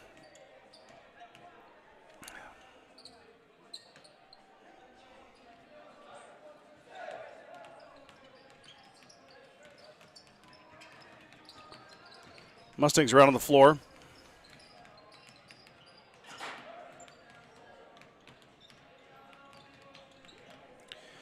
getting ready for the boys' game. All right, finish up my stats here. I got to stay focused. Sorry, saw a squirrel. Got sidetracked. Ashlyn Denning had 13 to lead the Mustangs. 8 for Lexi Townsend, 7 for Rowan Simonson, 6 for Rarity Knoyer, 4 for Lindsey Simonson, 2 for Brittany Denning. Mustangs, 40 points. On the other side, Alexi Nesbitt had 21, 11 for Kinley Schmaltz, 9 for Emily Houchin, 4 for Jade McAllister, 6 for Katie Lee, and 2 for Krista West. 1, 2, 3, 4, 5, 6, 7, 8, 9, 10 threes made for Bayard. Bayard came into the contest making 52 threes in their first 17 games. They made 10 in the friendly confines of the Cougar Palace. So 30 points of the 53 came from the three-point line. That's a big difference. So good job by Bayard to shoot it well today. Alexi Nesbitt hit 5 threes. The senior secures a 5th place finish for her Tigers her senior year. Mustangs drop to 6-15. They will face Bridgeport on Friday. Bulldogs coming to town on the 13th. Now let's flip the script to the boys' game as they get their warm-ups in. You can watch the Mustangs warm up. I'm going to go grab a quick drink and use the restroom and come back here with the game preview at about the 8-minute mark. So don't go anywhere. More basketball action coming your way in just a bit.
like, oh my gosh, God, we are.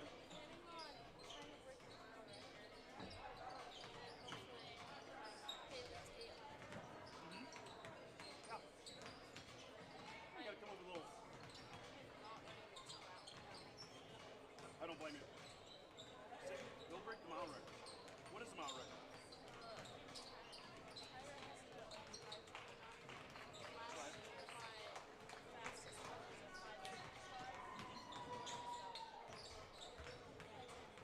We'll get there.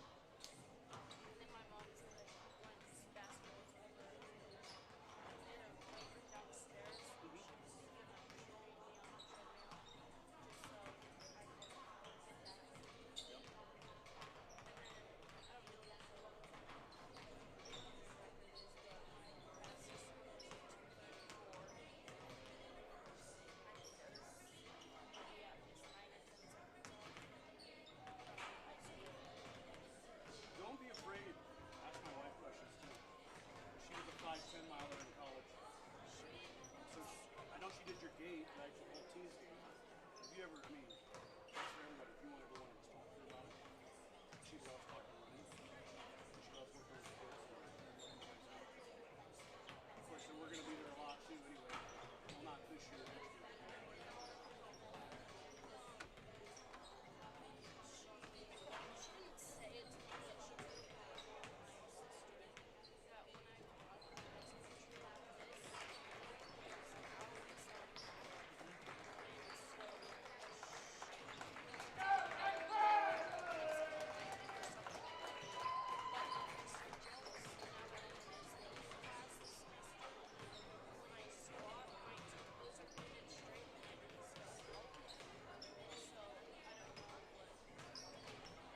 Could be hip strength.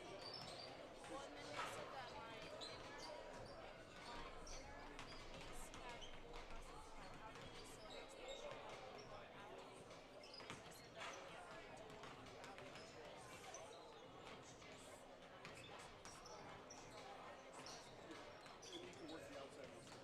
What we see a lot with kiddos your age, you guys grow so fast. Unless you work that out. Takes time for them to take the outside. No, good job. I got to run on you. I'm 5 minutes. But yeah, absolutely track star. You bet. I'll throw that out there. Don't make me a liar now.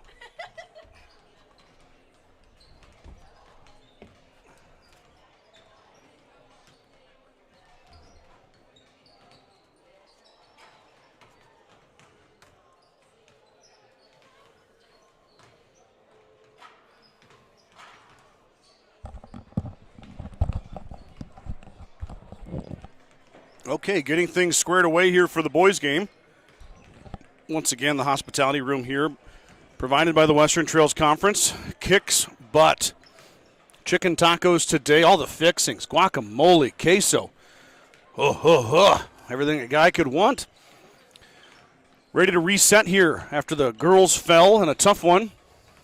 I'm not going to pretend to be an expert, nor am I criticizing anyone, but you could see the wear and tear on the girls. There's no doubt about playing 3 basketball games in a row, the only time they'll do it all year. And it was a late night in Kimball. That was a heartbreaker on Thursday. It's tough. Bayard definitely looked fresher, and it showed with their legs, too. A lot more shots went in for the Tigers and for the Mustangs, and that's just how it goes sometimes. So GR will look to get back to some resting this week, get Rowan back in a full week of practice, get their starter back. Check the status of McKeely Campbell as well. She may be back in action by next Friday or maybe by sub-districts. So not necessarily the worst thing in the world. Sports is part of it, winning and losing. GR just didn't have enough in the tank, I don't think, to finish that out. We'll see if the boys have enough in their tank to take on the Bayard Tigers here in this one. Daniel Martins leads the Mustangs with 18.4 points per game. Martins had 19 yesterday, 16 against Hemmingford. So Daniel with 35 points here in this tournament. He is currently 40 points away from setting the single-season scoring record in Gordon-Rushville history. He has 367 points. He needs 40 more to tie the record held by Jared Nelson, and 1 more to surpass him. We'll keep an eye on that as the afternoon goes on. Not expecting Daniel to go, well, if he goes off for 41, he gets that record and the scoring record because it's 40 He did score 39 against Crawford earlier this year. Not expecting it, but of course we're going to be here to watch it. You never know what might happen. Braylon Holston had a big day yesterday. 3 dunks, 13.8 per game for Braylon's, 34 blocks, 129 rebounds. May not have quite the same avenue to dunk here today. There are some tall young men from Bayard, so they'll be fighting him inside for position. But Braylon showing his prowess as a sophomore this year. First full season as he got his freshman year cut short. And first time on the Cougar Palace court yesterday, and boy did Holston show it off. The 3 dunks, including an alley-oop on an inbound play from Cannon Leaper. Speaking of Cannon Leaper, he'll be your 3rd starter, 8.2 per game for Cannon. He's got 63 assists. He missed half the year with an injury, so Cannon really dishing it out at a record pace for the Mustangs. 63 assists is a lot for Cannon Leaper. Joey Ziller will be the 4th starter. Ziller 6 points per game, 29 assists, 32 steals. Joe has really came on as one of the premier 3-point shooters for Gordon-Rushville. Had 4 against Hemingford on Thursday. That was key to the Mustangs taking the Bobcats into overtime. 5th starter will be Case Sheenan. Sheenan 3.6 per game. Sheenan does a nice job in his role, 72 rebounds and 28 steals. Sheenan had a nice day yesterday with 9 points, and he'll hopefully continue to contribute in this one as well. The Tigers are heading to the bench. Looking at the Bayard Tigers, 12 points a game for Noah Manka. He's a senior. Anderson Garter, 10.9. Wyatt Edmonds, 10.7. There you go. There's your 3 leading scorers for the Tigers from Bayard. I should mention they are coached by Mike Simons. Should put that in there, sorry. So you're going to be looking at Garter, Manka, and Edmonds. Sprinkle in Isaac Houchin, 4.1. Jacob Carrizales, 3.7. Marcus Trevino, 3.5. Darren Wood, 2.2. Connor Whitney, 1.3, and so on and so forth. Zachary Zeimer, he'll play quite a bit. 63 rebounds, 17 steals, only 1.1 per game for Zachary. Colin Whitney, Peyton Conrad, Oren Spalding, Ben Johnston, Landon Allison round out a very large bench for Mike Simons. I'm not sure who is suited tonight. That's just off max preps on who has experience at the varsity level this year. Not exactly indicative of their roster today, but I'm sure a lot of those boys are going to be on there. So, of course, we've seen Garter before. We've seen Manka. We've seen Carrizales. We've seen Edmonds. They came to Gordon-Rushville last year, and then the Mustangs played them here as well. So we've seen these guys before. Mustangs beat Bayard 67-33 on January 10th. But as we saw with the girls' game, that means nothing because Bayard flipped the script on Gordon-Rushville and beat them. Respect and good sportsmanship are essential for high school athletics. The Nebraska School Activities Association encourages good sportsmanship by students, athletes, coaches, and families. During the game, fans, players, coaches, and bench personnel of both schools should demonstrate respect, sportsmanship, and ethical behavior at all times. Support your team and exhibit good sportsmanship. And now, without further ado, let's meet the starters with the visitors on the scoreboard. The Gordon-Rushville GR will be the visitors on your scoreboard, just like the girls were. So keep that in mind.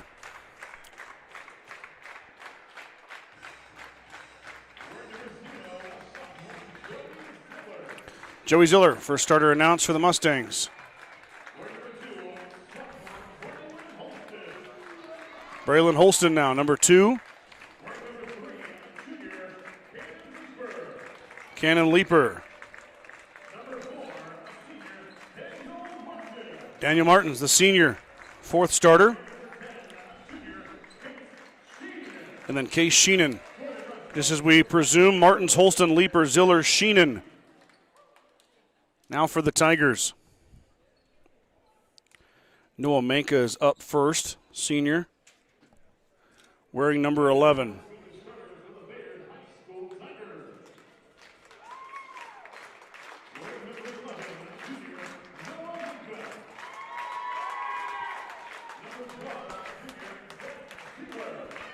Zach Zemer, 2nd starter. Anderson Garter, the senior, wearing 15. Isaac Houchin, the freshman. And then Wyatt Edmonds. So Manka, Garter, Edmonds, Houchin, Zemer for the Tigers.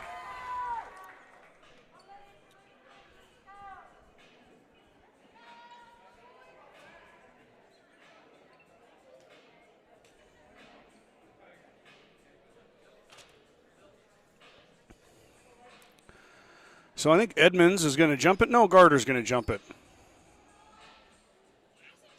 So it'll be Holston. Oops, sorry, I'm going to bump the camera. And Garter wins the tip. It goes back to Edmonds, so Tigers get the first possession. Garter back over to Manka. Manka with Zemer working inside. Edmonds bounces out. Wyatt Edmonds automatically wins best mullet in the WTC. Pass is stolen away by Ziller. Joey being chased. Stops. He traveled with it. Joey kind of ran with his head down. He's really got to get his eyes up. Pay attention to what's going on. Probably should have backed that out. The Mustangs didn't have numbers. He had 2 trailers following him. Let the half court start as Leeper gets a shoe on it.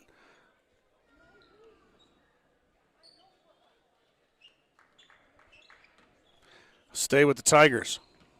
Manka to Houchin. Houchin trapped. Looking to get out of there. He does. Back the other way. Zemer back to Houchin. Houchin pestered by Leeper.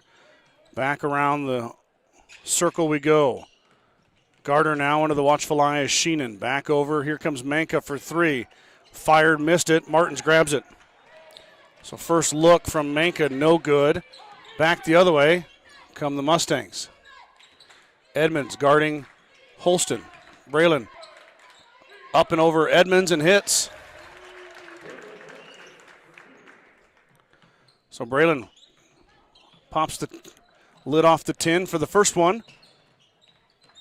Strong take up and over Edmonds. That pass missed everybody. Ziller was watching Zemer. It goes past Zemer into the sideline. Turnover Tigers. Daniel Martins, I talked to him before the game. I said, "You tired, Dan?" He said, "Nah." Mustangs feeling good. Trying to win 2 in a row here after a heartbreaking loss and overtime at Hemmingford to begin their WTC tournament. Leeper through the lane. Cannon. No look pass. Joey Ziller for 3. Missed it badly. Rebound down to Manka. Manka on the run out. He sets up.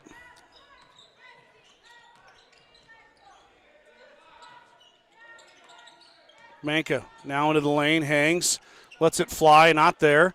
Rebound tipped out. Once again, Daniel Martins, his second board. Now a pass up ahead to Leeper. Cannon and 1. Leeper with the finish, high off the glass.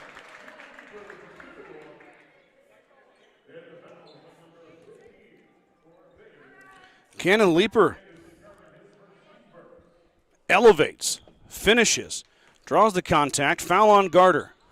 Leeper's free throw, no good though. Garter will clear. Across the timeline to Houchin.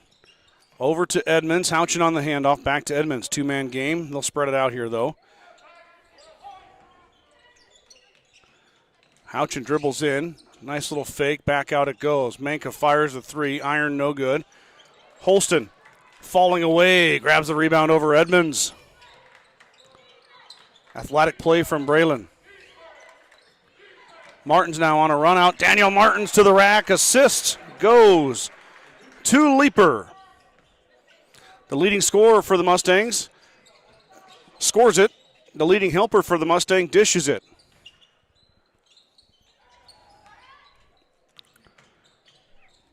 Shot up, good take there by Manka. First field goal for the Tigers off the right hand of Noah Manka on the drive. Early goings here, 6-2. Mustangs leading the Tigers.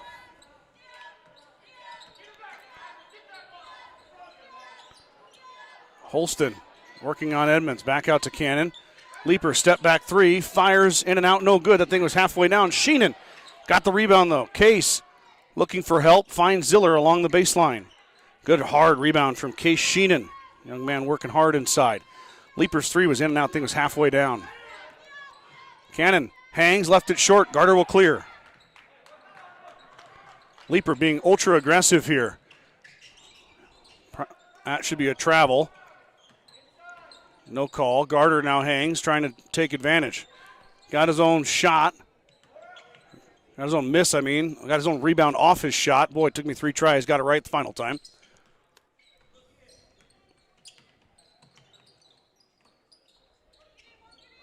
Bayard working it around. 20 on the shot clock. Holston tipped it away. Braylon got to the bounce pass. It took too long to get there. Holston able to recover. Leaper back out to Martins. Daniel wants to drive. Martins through the contact of Zemer and one. Daniel Martins playing grown man basketball on the baseline. Zemer commits the harm. And Carrizales checks in for him. On the other side, Jansen checks in for Ziller. So Kai Jansen, the freshman, comes in for his first action. He's always the sixth man for the Mustangs. Martin's free throw no good.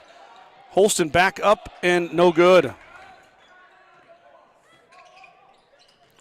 Quickly up ahead go the Tigers. Houchin about slipped. Recovers though.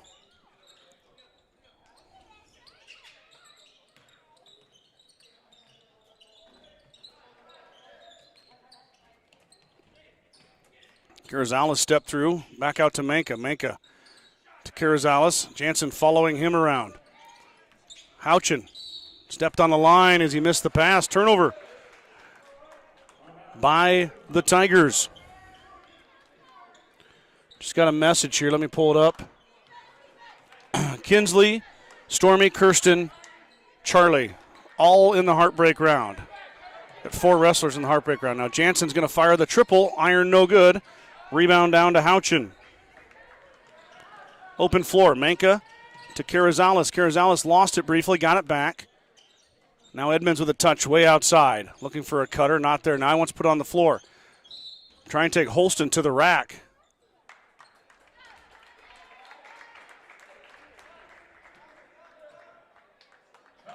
You get Holston for the push as Edmonds ran into Martins, but they said the foul happened before Edmonds ran into Martins. Daniel trying to take a charge.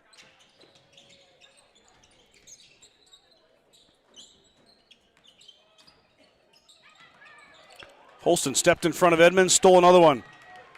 Braylon's a tough matchup for Wyatt in there. Quick, pretty long arms. Mustangs working it around now. Martins hangs on the baseline and hits. Daniel's got 6 quick ones. 6 of the 10. Mustangs leading scorer, setting the tone here early. Mustangs now working the press. Bayard beats it, but they take 10 seconds off the clock. Houchin, corner to Edmonds. Edmonds working on Sheenan. Pass is stolen away momentarily. Garter had it blocked by Leaper. Say Cannon got him with the body. Looked clean as a whistle to me.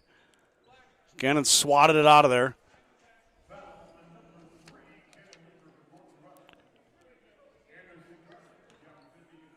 Said got him in the back. Cannon just was nowhere near him. Just swatted the ball right out of his hands.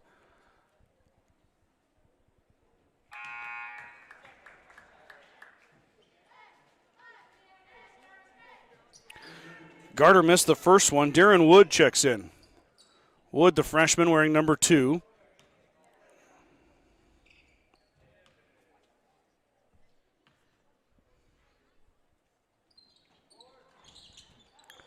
Second one, no good. So Tigers unable to make a free throw. Holston clears. He's got 3 boards. Leaper fires the triple off the iron, no good. Rebound down to Wood. Freshman matchup there with Jansen and Wood. Wood drops it off. Carrizales to Edmonds. Edmonds now working under the watchful eye of Holston. Pass in the quarter to Manka. Noah had to race to get there.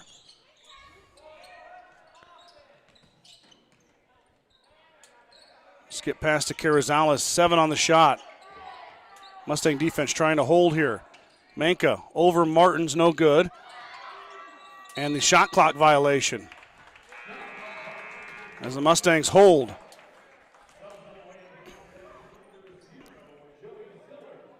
Edmonds got the offensive rebound on the air ball, but was unable to convert or unable to get a shot off before the shot clock ran out.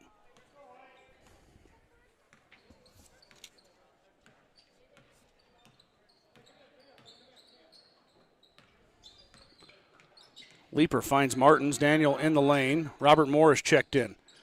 Pass to Ziller. Joey saves it. Cannon with a fake. Leaper back out. Back out to Ziller. 12 on the shot. Mustangs. Now Leaper will fire the three. He hits. Cannon had one about go in earlier. That one does go in, though. 30 seconds on the clock for the quarter. Mustangs leading by 11. Pass is stolen away. Tipped by Moore. Stolen by Leaper. Cannon off the glass and good. 2 more for the Mustang point guard. He's got 7, and the lead up to 13 now.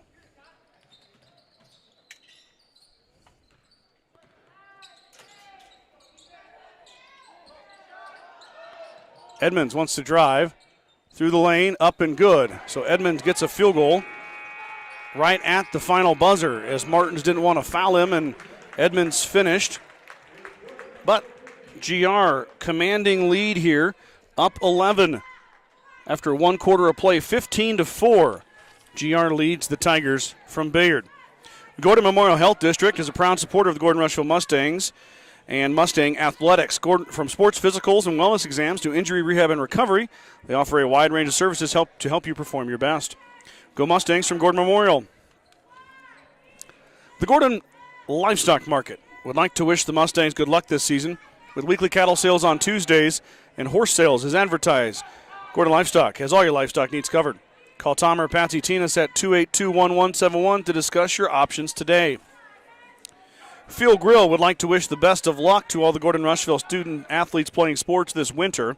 Whether it's before or after the game, Field Grill has all your needs covered for a night out, from delicious options on the menu or your favorite cold beverage.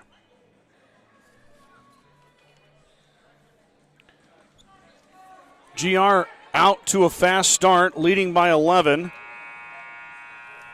Cannon Leaper has 7. Daniel Martins has 6. And Braylon Holston has 2. That's your scoring for GR. Holston with 3 rebounds. On the other side, Edmonds has 2 with 2 boards. Garter hasn't scored yet, but 3 rebounds for Garter.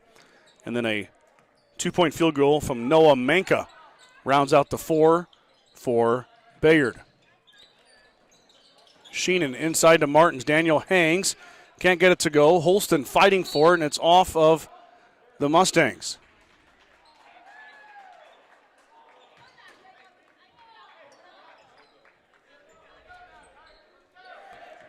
Leaper thought that was off Bayard. Official gave it to the Tigers, though. Said it was off the Mustangs. Leaper traps Carrizales. Long pass. Now we got traveling violation on Wood. Holston was closing, and Wood shuffled the feet.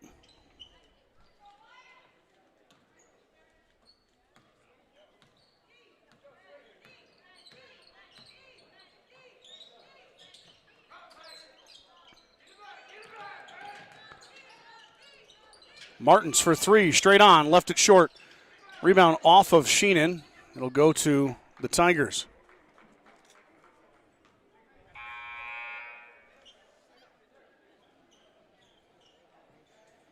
Garter checks back in. Didn't really notice he wasn't in at the beginning of the quarter. Now he's back in.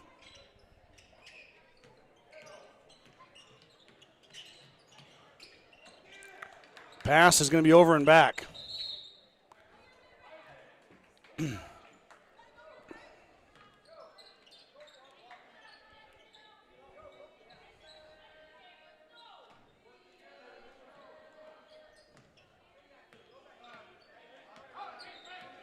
Martins now with the right hand over to Leaper. Leaper thought about it. Now he's going to drive baseline. Back out to Daniel. Daniel makes his man miss.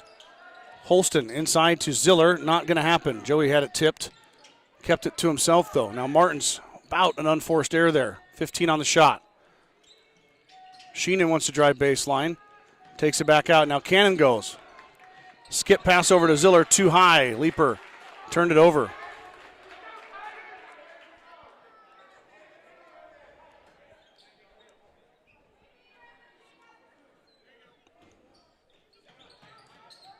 Garter keys it in. Ends up in the hands of Manka. Manka back to Carrizales. Carrizales might have got away with the travel, but nope. Goes back the other way. Leaper gets it to go. 2 more for Cannon Leaper. As the junior leads the Mustangs in scoring right now. 13-point GR lead as Garter finally holds on to the rock as they get through the press. Carrizales now under the watchful eye of Ziller. Looks for Houchin, not there. Back up top to Garter. Leaper comes out. Edmonds now with Holston. Carrizales shot up, no good, but Garter grabs it and puts it in. 4 boards for Garter. That offensive board gets him 2 points.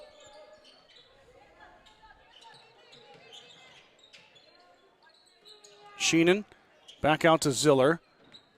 Bayard in a zone now.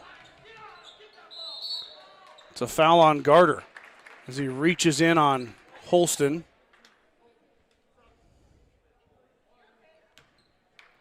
Jansen checks in for Ziller.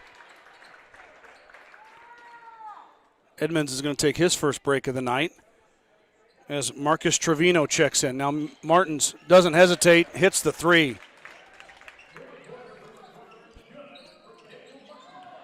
Stolen away. Leaper hangs and hits. The Mustang press causing fits for Bayard right now as the lead increases.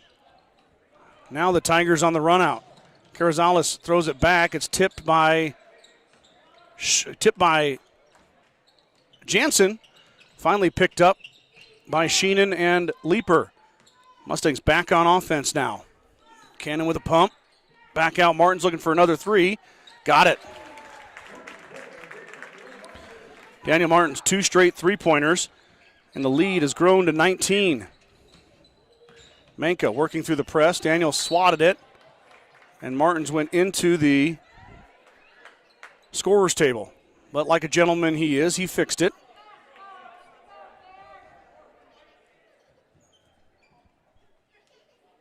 Across the 1 o'clock hour here in Scottsbluff. Game number 2 for the Journal Star broadcast today. Final game of the day. Manka able to control. Now he hangs. Can't get it to go. Holston skies above everybody. Grabs the rebound. Back the other way. Martins. Full head of steam. Not going to work. Edmonds grabs the rebound. Now Edmonds going to run the floor. The big man rumbling and stumbling. Shot up, no good. Rebound fought for. Leaper hits the floor. So does Carrizales. It'll be a jump ball. It'll stay with the Tigers. The possession arrow favors them. Sub coming in here. That's Darren Wood. Wood checks in. Mustangs leading by 19. 4:25 to go here, second quarter.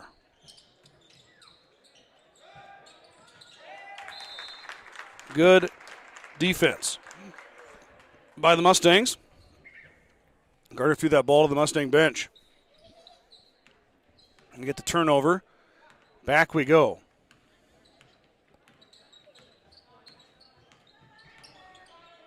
Martin should have shot another one. Pass inside to Garter and Holston. Garter rips it away, but it'll be a jump ball. Stay with the Mustangs.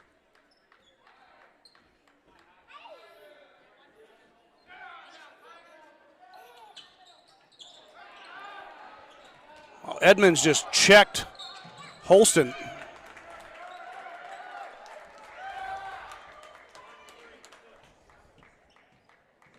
Wow. Edmonds saw Holston coming for the alley-oop, just flat out pushed him, shoved him out of the lane, and then they call a ticky-tack reach on Leaper. Excellent officiating, gentlemen. Top notch. Bayard gets the basketball. Edmonds has to go off his fingertips.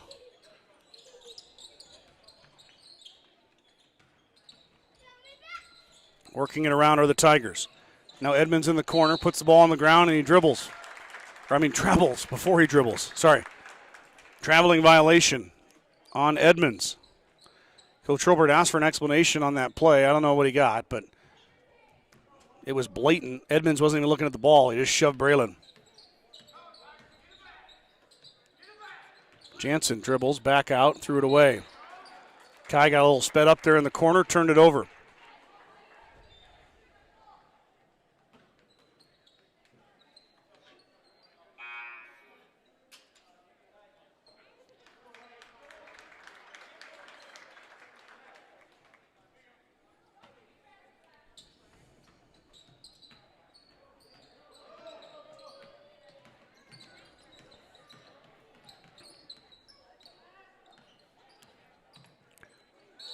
Travel. It was. Good move there from Wood, but he just shuffled the feet. He made the shot.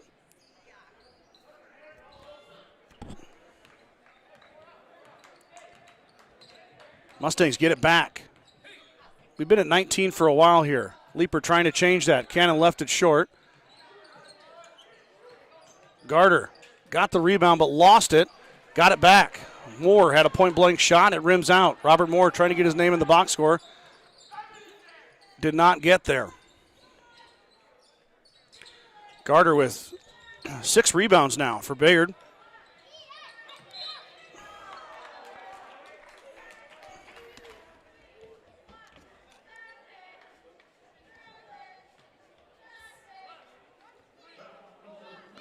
That's a third foul on Leaper. He's going to come out of the game.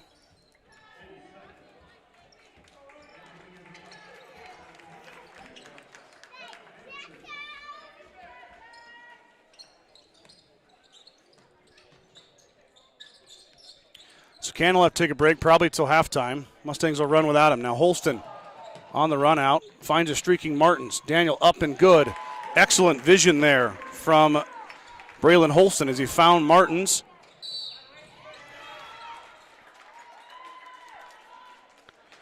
Martins was running the floor well. They're going to get a foul on Jansen.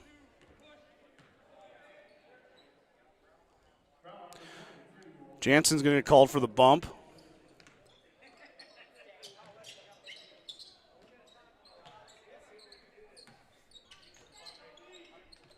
Edmonds, Garter, back to Edmonds. Edmonds wants to put it on the floor. Braylon. Get a foul on Braylon, his second.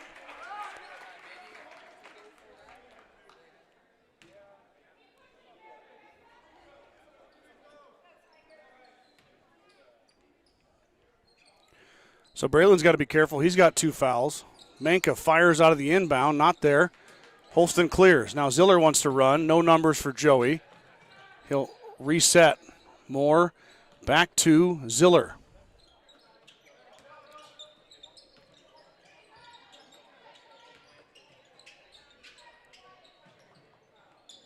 Ziller fires the 3. Iron, no good. Holston grabs the rebound. Martins fires the 3. No good. Joey in there now. Ziller fouled by Houchin.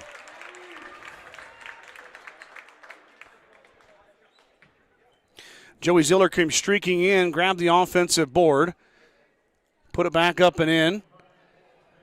Didn't get it to go, but got harmed in the process. Houchin fouls him. Ziller rolls it in.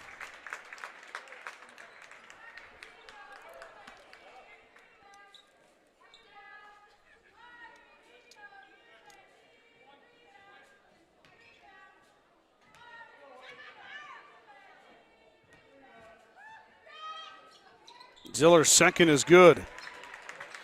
So Joey puts the Mustangs at 50% on the afternoon from the charity stripe. His first points. Mustang lead grows to 23 now. Bayard stuck on 6. 4 in the first quarter, 2 in the second. Mustang defense has been stifling. Garter wants to drive. Steps through, missed badly. Jansen grabs the loose ball rebound, finds Martins. Back the other way we go. Kai dribbling in. Looking for Braylon, not there. Now Sheenan has it knocked away, but he momentarily grabs it back up top. 10 on the shot. Mustangs in no hurry. Ziller going to try a triple again. Got it. Joey Ziller gets one to go down. Those 2 free throws paid off for him. Saw one go through the 10, and now he cashes in a 3-ball. Oop, better turn the camera here. Sorry. Manka through the lane, lost it. Holston grabs it. Up ahead, Sheenan. Stuck, brings it back out. Out to Ziller. Ziller thought about another one. Zemer closed. Now Jansen fires the triple. Got it. 35-6 now. Mustangs leading by 29. Now Jansen gets called for the foul.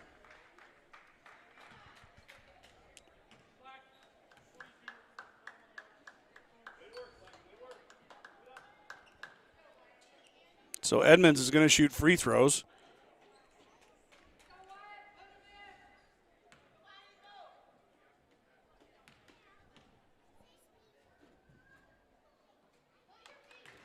First one, no good.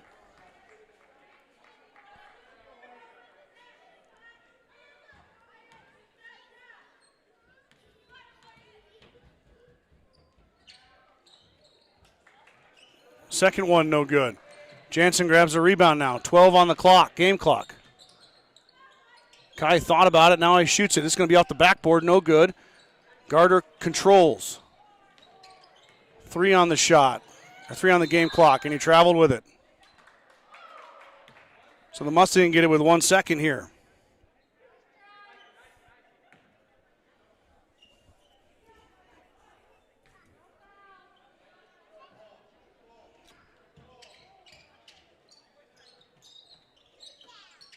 Sheenan fires at the buzzer.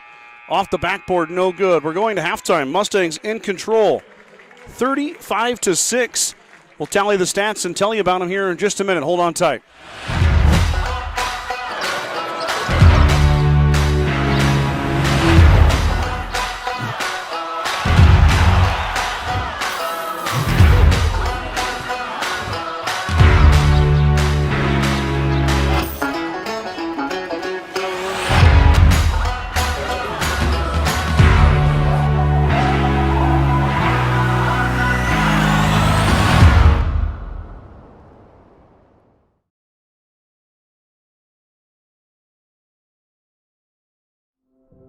There is a new world out there, revealing itself in unpredictable ways. A world that demands more from the land and those who grow, farm, and build on it. This new world calls for the ingenuity to get more out of it, while preserving as much as we can. After all, to stay ahead of tomorrow, we need to be equipped for it today.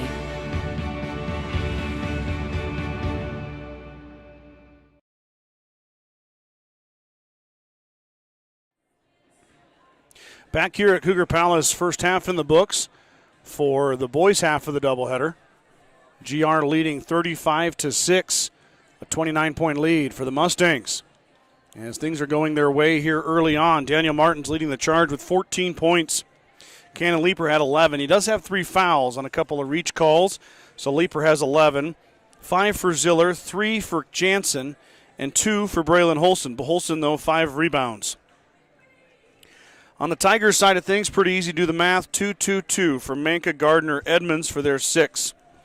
And that rounds out the scoring recap. The Mustangs have played 6 quarters of defense here at the Cougar Palace and have given up 16 points in 6 quarters. It's impressive. Less than 3 points a quarter so far here for GR, and that trend continues against the Tigers.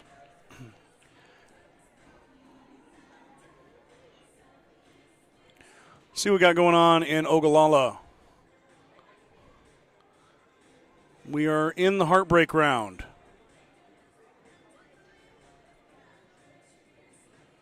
And Kinsley Krebs gets the fall, and she is headed to Omaha. Krebs wins in the heartbreak round. First of 4 girls hoping to punch their ticket to Omaha, and Krebs is going. Kinsley beats Holiday from Adams Central on a fall at the 346 mark. We're currently in the 125 brackets, coming up on the 140, 145, and 155. That's where your Mustangs are at. Tesh will go against Perez from Sydney in the 140 bracket. Heck will battle Baker from Dundee County Stratton. And at 155, oops, darn it, press the wrong button. There we go, 155, Fancher will face Ozuna from Wayne. So we'll see if the three other girls can follow suit with Kinsley Krebs. So the Mustangs have their first state qualifier of the 2025-26 season. Congratulations, Kinsley Krebs.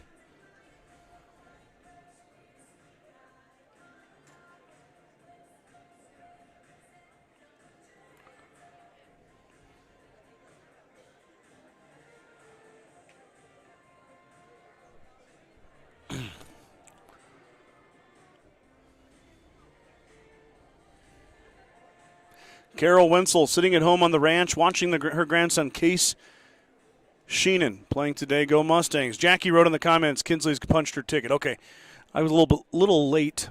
And then also got a text as well. Cammie Scott, let's go Mustangs. So proud of all of our athletes. Thank you, Cammie. I just saw you here. You must be headed home. In the car now, watching the boys.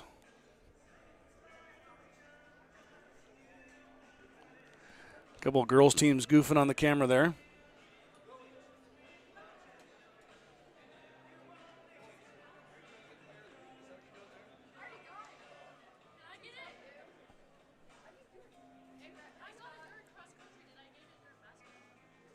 What do you want?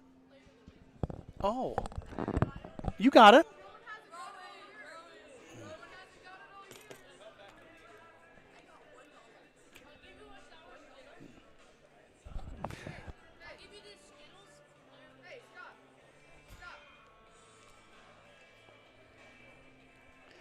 The girls are lobbying for Player of the Week.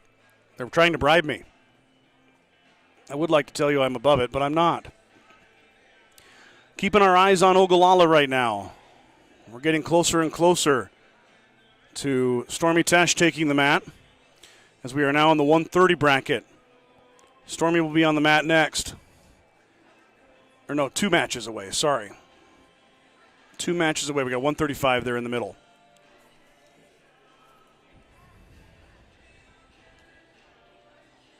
I'm going to have to go to a district wrestling tournament one of these days. I'm usually in the throes of basketball season. I don't get to sneak away for much wrestling, as the broadcasting commitment keeps me busy doing that. But I'd like to go to see a district meet and feel that tension and that relief. Also, of course, there's heartbreak too. I mean, dreams are literally not coming true for some of those girls and boys. That's why wrestling has always been so impressive to me. And the athletes that compete, and all athletes in general. I was an athlete as well. Takes a certain mindset, also builds life skills that you can't buy anywhere. Can't go to school for them either. You can't learn it in a class. It's only learned on the hardwood or on the field, on the court, on the wrestling mat, on the track. Maybe not so much on the golf course. I'm kidding. Yeah, golfers, you too, all right? It feels like more like a vacation than a sport, but I'm not a very good golfer, so I guess if I was, I'd probably say something different.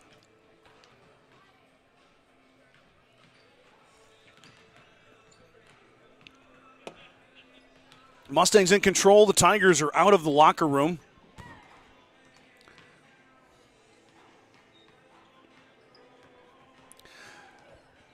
Jackie, you can't win Player of the Week. You're an adult.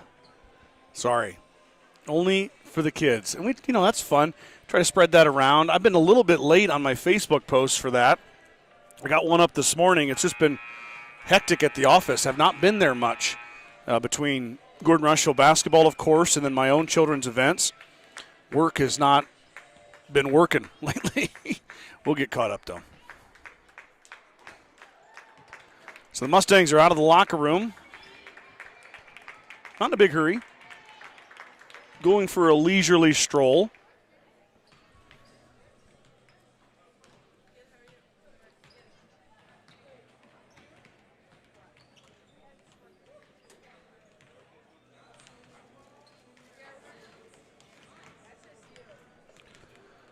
Big game tomorrow, guys. Oh, there's Ashlyn. Hi, Ashlyn. How are you? Big game tomorrow. Of course, big game for the member of the broadcast dream team who's a diehard Hawks fan. So I'm gonna side with Bradley here. I'm cheering on the Hawks tomorrow. Sorry, you Patriot fans. I apologize if you're a Patriots fan. I really don't have a dog in the fight, but BG's my boy. He's my broadcast partner, so just like he sometimes cheered on I don't know if he cheered on my Chiefs or not when they won, but we'll pretend like he did, and I'll take his side here. So go Hawks, baby.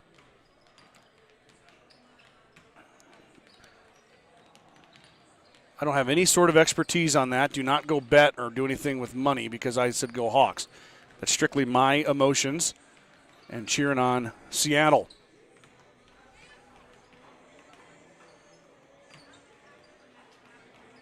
Oh, Ryan Alcorn, missed you today, Coach. Ryan took over my duties for the 3rd and 4th grade basketball team. Ryan's an excellent assistant coach. Does a great job. I'm sure he ran an excellent event today. But unfortunately, I had to miss it to do the broadcast. Sounds like it went well, though, Coach Alcorn. Appreciate you and Jill and the fam for stepping up and helping out. All of our parents that helped out today to host an event. Takes a lot of moving parts to host, especially when you don't necessarily do it all the time. So good job, Coach. Good job. Working your way up to head coach next year. Congratulations. Yeah, I'm sorry, Jackie. There is rules. I don't have a lot of rules, but I guess, for the right price, we could make an adult player, like adult employee of the week for Sheridan County. That could be fun. If you're a local business owner or you want to do some marketing, hit me up.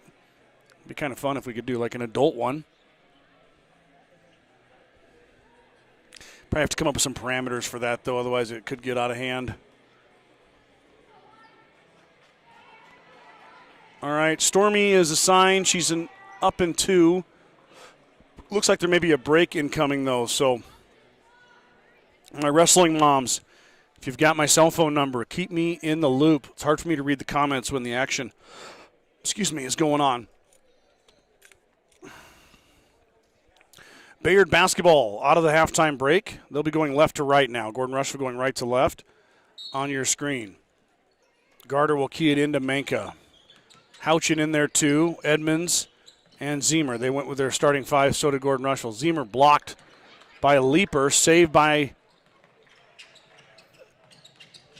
the Tigers. Mustangs, though, got it back. Pass up ahead. Thrown back to Edmond. Edmond full head of steam, missed it. Rebound fought for inside, and Holston took it away. Braylon in the open floor. Has it blocked. Sheenan's fouled, though. Garter blocked it. He caught the own block and stepped out of bounds, but didn't even. Okay. Thank you very much. I got a Snickers bar. Sheenan shooting 2. Case hustled the floor there, got the rebound with a loose ball. I'm still perplexed by, I'm not perplexed. Addison Garter had made a great block on Braylon Holston. He caught the rebound and had 1 foot on the A of Cougars, and they allowed him to throw it back in. That just boggles me. That official was standing right there, watched him step out of bounds, and he threw it back in. No harm, no foul, though, as the Mustangs come away with 1 point on the trip as Sheenan goes 1 for 2 at the line. Edmonds thought about it, gets Braylon up in the air, now drives through, lost it, threw it off Leaper as Edmonds was scrambling to save possession. Holston has 2 fouls, Leaper has 3. Manka for 3, fires, iron, no good. Martins grabs the rebound, and he's fouled. So Daniel gets bumped after he gets the board, hits the decks, foul on Bayard. Tigers are going to put a little bit of pressure on the Mustangs here as Zemer comes across the timeline to escort Martins. Daniel looking for Braylon, not there. Back out to Ziller. Ziller pestered by Manka. Manka all over him. Now a pass inside to Holston.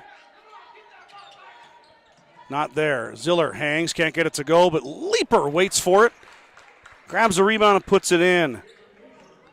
So Ziller with kind of a Swido assist there. He cleared out all the defenders, took 3 guys. Jump ball. Martins tied up the Tigers, stays with or goes to the Mustangs. So back to Ziller. Joey drew like 3 guys, and they altered his shot, but he just kind of threw it up in the air. And since everybody cleared out, Cannon Leeper was there. I said, I'll take that.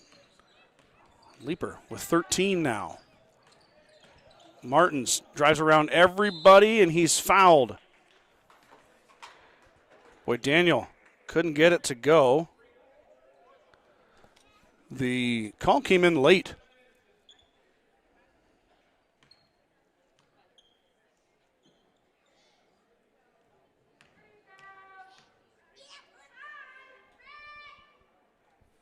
Daniel's first is good. He's now 1 for 2 at the line today.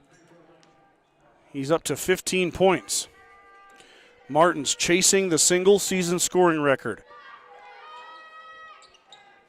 And gets it to go. He is now 24 points away from becoming the all-time leader in Gordon-Rushville history in single-season scoring. 16 today so far. He was 40 away to start the game.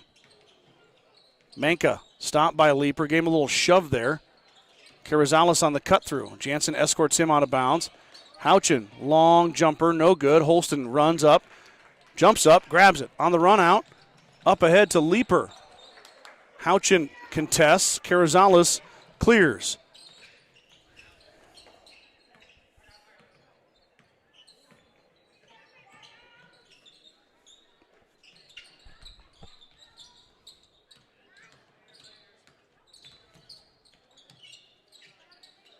Edmonds at the free throw line. He hits.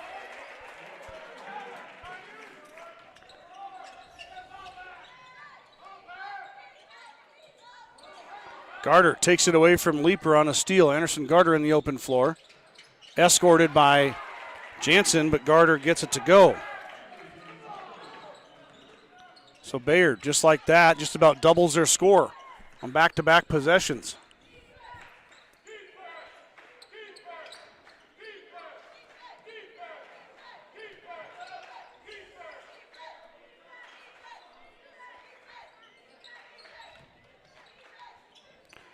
Nice pass to Leeper, but it got tipped.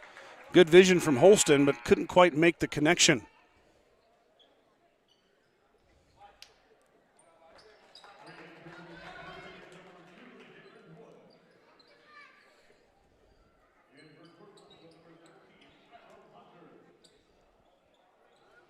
Iram's going to check in.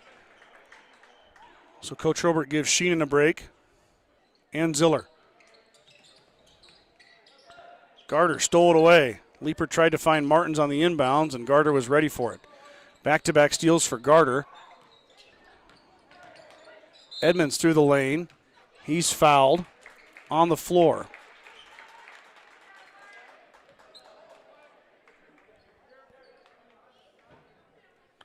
That'll be Braylon's 3rd foul.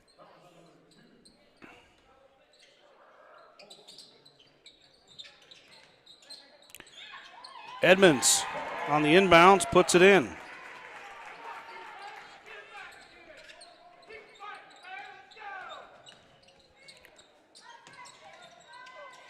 Pass is stolen away again by Garter. We got a foul on the Mustangs.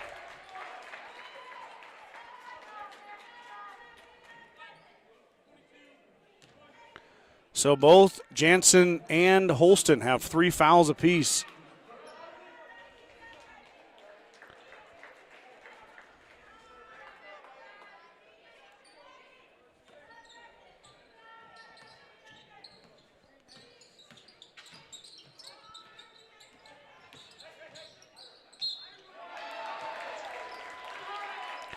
Leeper gets called for the foul. That's 4 on Cannon.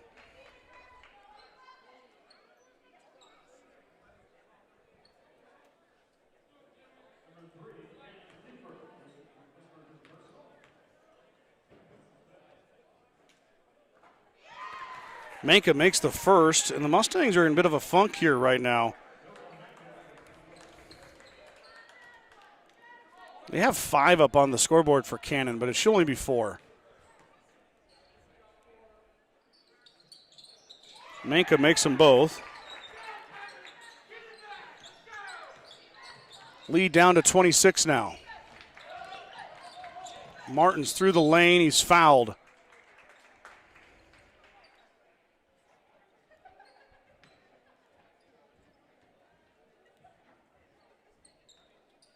So Leeper with 4 fouls. He's going to have to sit out for a while.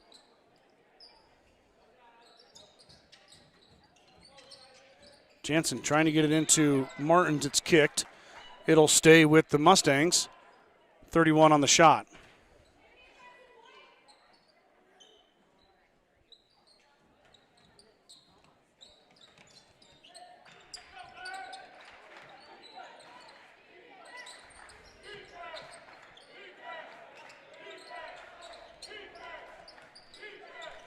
Mustangs working around now. Martin's top of the key, working on Houchin. Houchin bumps him.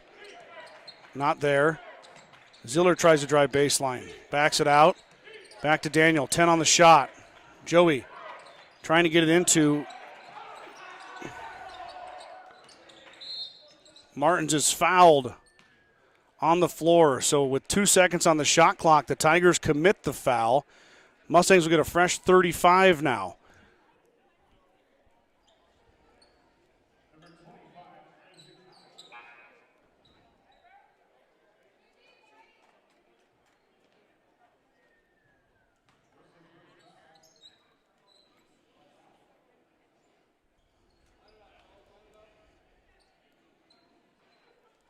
Oh, 5 fouls now on Bayard. Wow. Everybody was asleep at the wheel. I didn't see it. Neither did the officials. They, scores table, buzzed it in. Martins hits it. So Daniel 3 of 4 at the line now. 3:46 to go here. Mustangs leading 41-14 over the Bayard Tigers. Daniel's second attempt is good.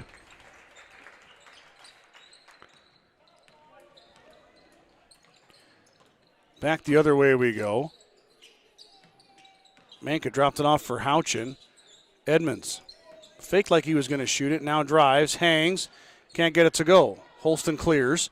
Quick outlet to Martins. Daniel driving through, lost it. Hunter grabbed it, got it back. Now Daniel drives baseline. Martins hangs and hits. 2 more for Daniel.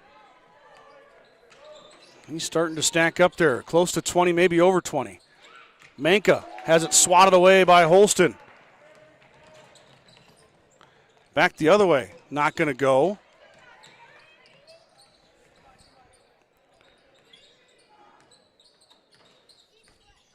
Darren Wood got his second rebound there.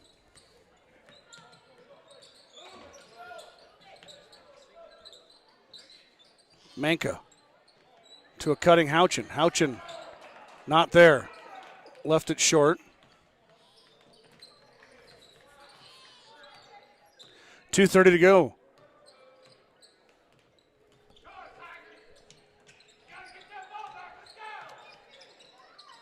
Iram fires, front iron no good. Carrizales grabs the rebound. Back the other way. Carrizales running. Timeout. Bayard. Just got a message that Stormy Tesh is going to Omaha at 1:40. Stormy Tesh wins and has punched her ticket to the CHI Health Center. So 2 girls are in, Kinsley Krebs and Stormy Tesh. 2:19 to go here. 44-14, Gordon-Rushville leading the Tigers from Bayard by 30.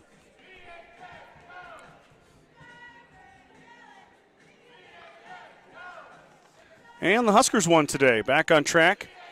I saw they were up by 10 at halftime, or right around halftime, and Mom just confirmed that to me. Thank you, Mom, for the tidbit.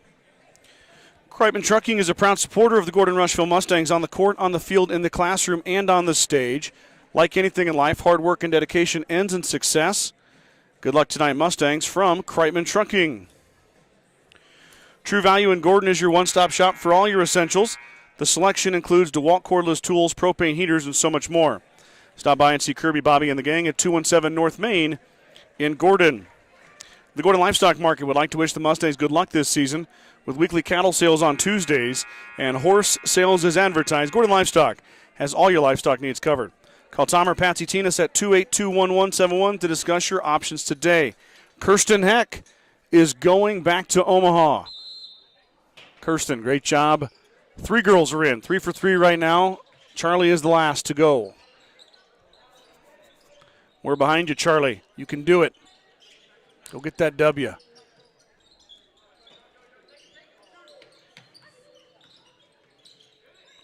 Edmonds drives through.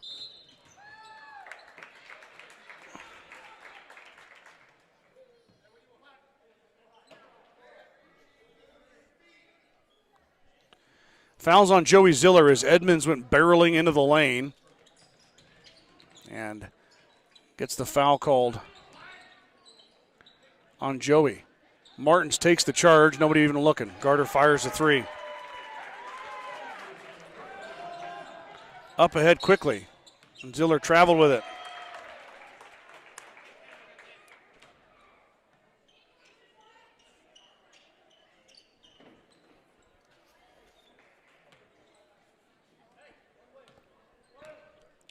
So the 3 by Garter, and then the turnover by the Mustangs gives the ball right back to Bayard. Down 27, though.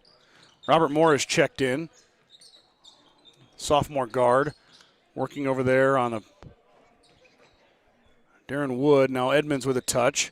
The big man to the top of the key lost it. Sheenan grabbed it. Case up ahead to Ziller. Martin's top of the key. There's a foul on Edmonds as he bodies up Holston.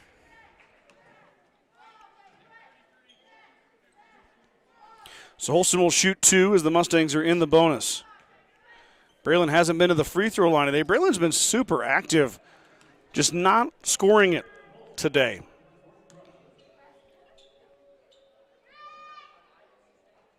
So Braylon's free throw rolls off the front as Manka checks in for Houchin.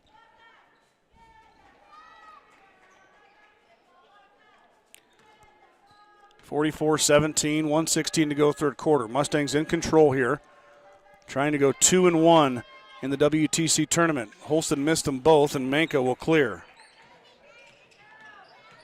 Back the other way. Back out. Garter steps through, not there. Carrizales denied. Edmonds fires the straight on 3. Back iron, no good. Moore had it, lost it, ends up in the hands of the Tigers. That shot's no good. And Holston will clear. Up ahead to Ziller. Quickly, Joey is fouled on the floor. He'll go to line, though, to shoot 2 as the Mustangs are in the bonus.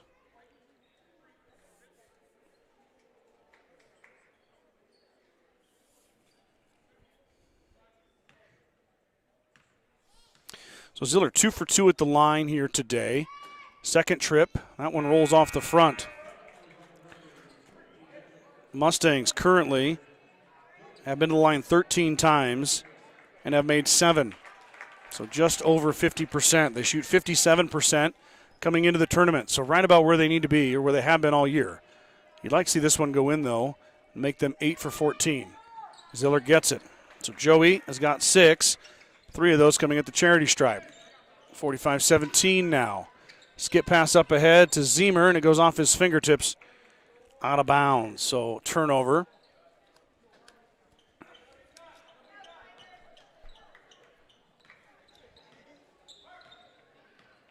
Martin's across the timeline.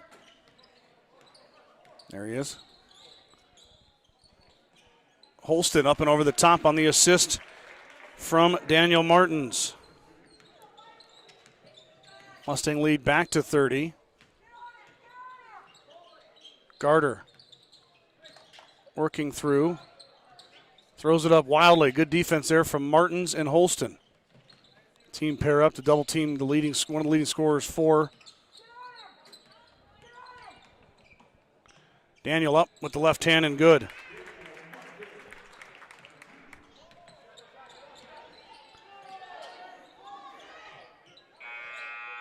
Shot at the buzzer, not going to go. And the third quarter comes to an end.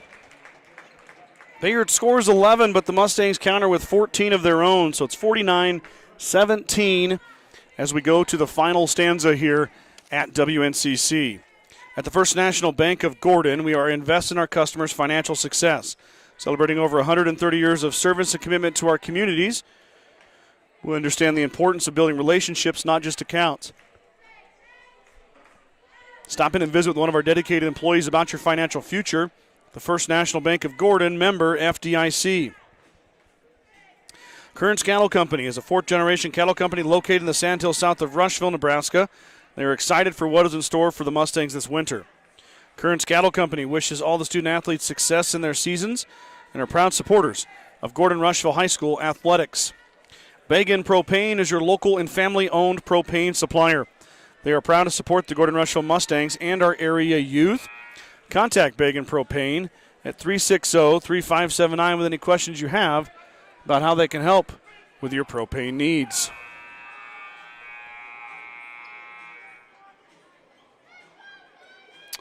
Mr. Telashay tuning in. Jamie, good to hear from you, old friend. Hope you're doing well. Brandy Eck, yay, go Mustangs. Brandy, I think we're talking about wrestling, but you're probably talking about basketball as well. GR boys trying to put the finishing touches on their win here. Long way to go here, full quarter of play, but pretty good lead put together by the Mustangs. There's a turnover as Aiden Heiser checks in for his first action of the afternoon.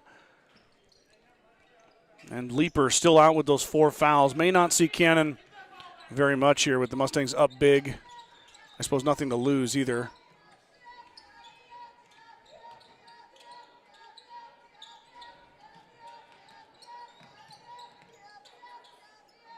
Mustangs trying to find their way on an entry pass here. Get it to Holston. Braylon up and under. Holston has got 6 now as he goes around Edmonds there and puts it in.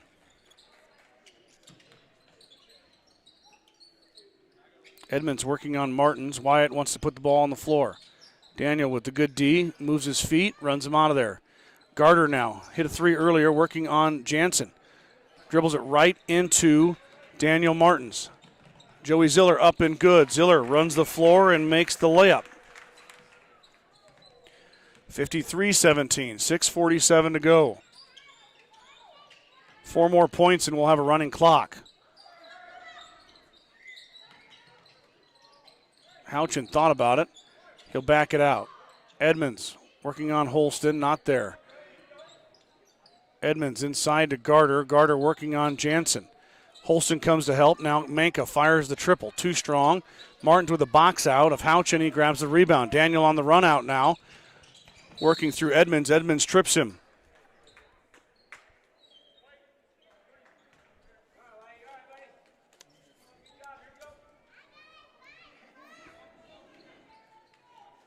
Martins was not shooting, so they're going to say on the floor. Sub coming in here as Colin Whitney checks in, the freshman.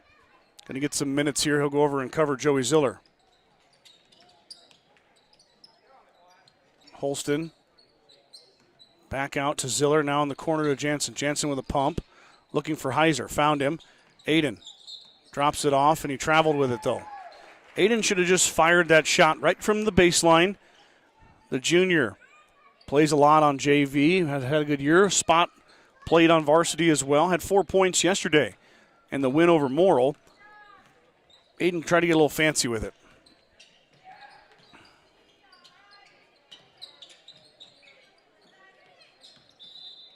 Whitney traveled with it.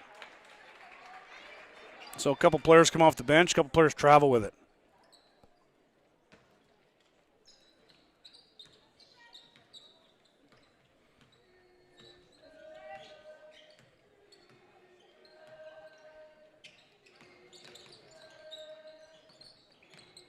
Ziller thought about it, won't shoot it. Jansen back to Ziller. Joey, college 3. Back iron, no good. Heiser fighting for it. Houchin grabs it. Rebound down to the freshman. Up top, Garter to Edmonds. Manka now working on Heiser. And Edmonds traveled with it.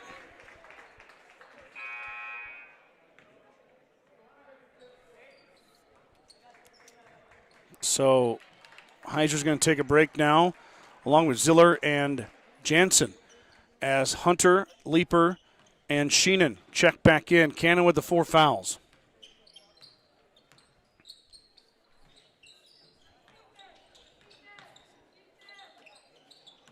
Pass is deflected. Sheenan saves the day.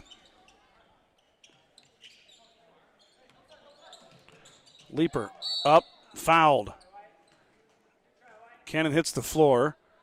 Edmonds gets called for the foul. I'm not sure if that's his third.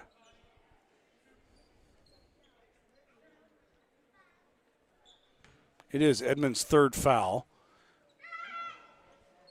Leeper's shot touches the front rim and rolls off.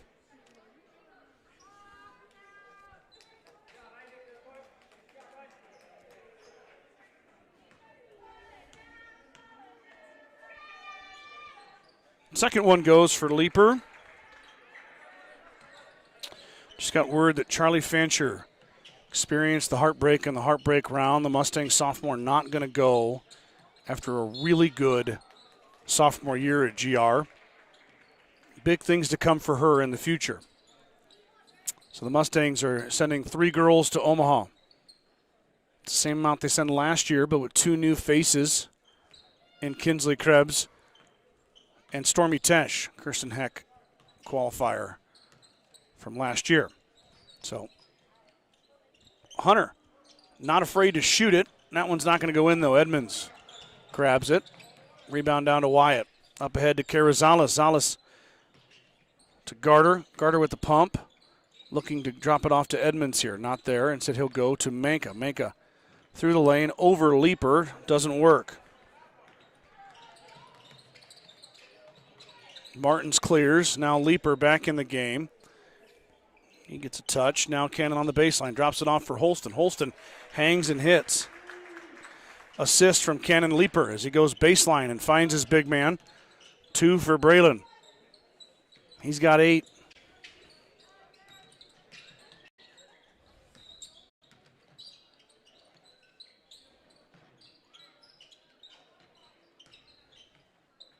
Carrizales fires, not there. Shank Jr. across the timeline looking for Martins. There he is.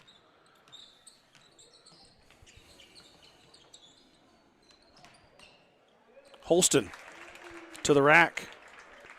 2 more. 58-17.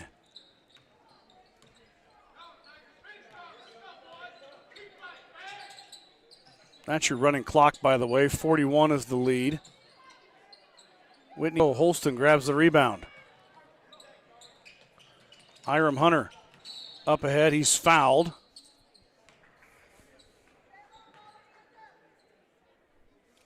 So Hiram getting some good minutes here. He really did a nice job yesterday. He had 8 points. He hit 2 threes and a little runner as Martins and Holston check out. That might be it for them.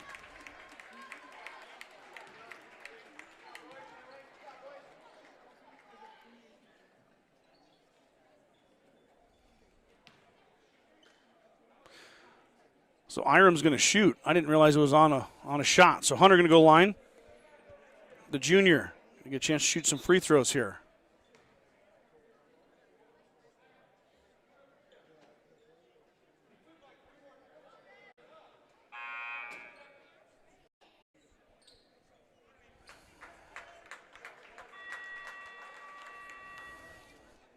So we just lined up for a free throw, and we're just JKing. We're not going to shoot it. So Mustangs will get it here, running clock. Iram grabbed it after a quick juggle. Steal by Carrizales, back the other way now. Bayard working against the Mustangs. Only one starter out there for GR. Carrizales fires, not there. Jansen is going to grab the rebound all the way out past the three-point line, and the freshman will run the point for the Mustangs. Up ahead, there's more. Robert thought about it, blocked by Edmonds.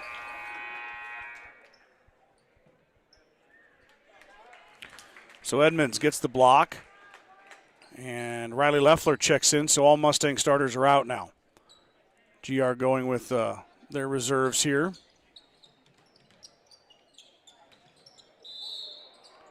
Hunter double dribble with it. Iram got his guy in the air. He should have just took the contact. He'd have been shooting 3. Bayard's going to make some changes here.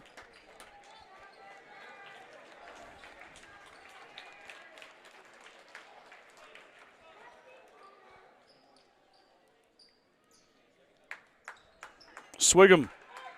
Aiden Swigum's going to check in. So Aiden Swigum, Aiden Heiser, Robert Moore, Iram Hunter, Riley Leffler in.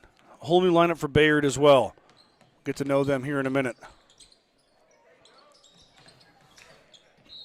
Shot from Peyton Conrad, not there.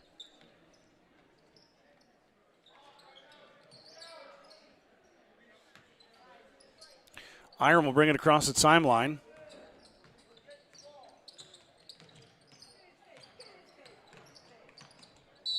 Hunter is fouled.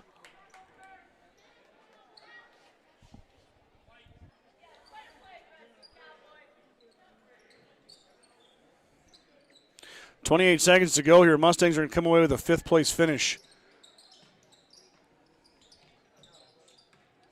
Leffler gets the inbound, now to Heiser. Aiden looking for help. Goes off of Swigum's hands. He saves it into the hands of Leffler. Robert Moore hangs at the free throw line. Off the iron, no good. Rebound out to Spalding. Oren Spalding grabs the rebound. Now in the hands of Connor Whitney.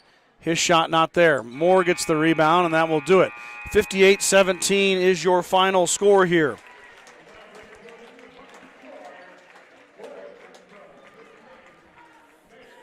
Hang tight with me here. I'll give you stats.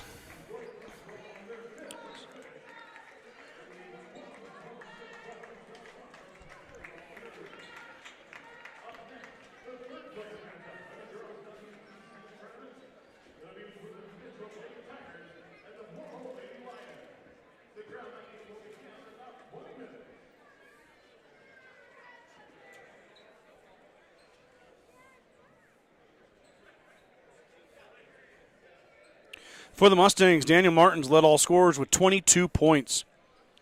So that, let me do some quick math again here as I get everything squared away. That gives him 389 points. He needs 18 more to tie the record, 19 to break it. Something to watch as the Mustangs play Bridgeport next Friday. 14 for Canaleeper, 10 for Braylon Holston, 8 for Joey Ziller, 3 for Kai Jansen, 1 for Kay Sheenan. For the Tigers from Bayard, Manka had 4. Garter ended with 7. Edmonds had 6. That's it. 17 points. 7 for Garter, 6 for Edmonds, 4 for Manka. Mustangs win 58-17. Girls drop their contest, of course. 53-40. Mustang boys win 58-17. GR improves to 11-10 on the season. They are now headed back home to face Bridgeport on Friday, February 13th, before they get ready for sub-district play on the 16th and the 23rd. So that's it for WNCC. I'm going to sign off. Brad and I will be back on the broadcast on Friday. So have yourself a great rest of your weekend. Get out there and enjoy the beautiful creation that the Lord has given you. And it's a perfect weekend to get out and enjoy it. I'm going to go do that myself as I get this packed up. So congratulations to our girls wrestlers. Congratulations to the boys today and getting the win, and congrats to the girls too. Didn't go as well. It didn't go as they wanted today, but they battled hard all week. Tough to play 3 games in one week, and they did just that. So good for the girls. They're going in the right direction. That's all I got. Guys, have a great weekend. We'll see you Friday.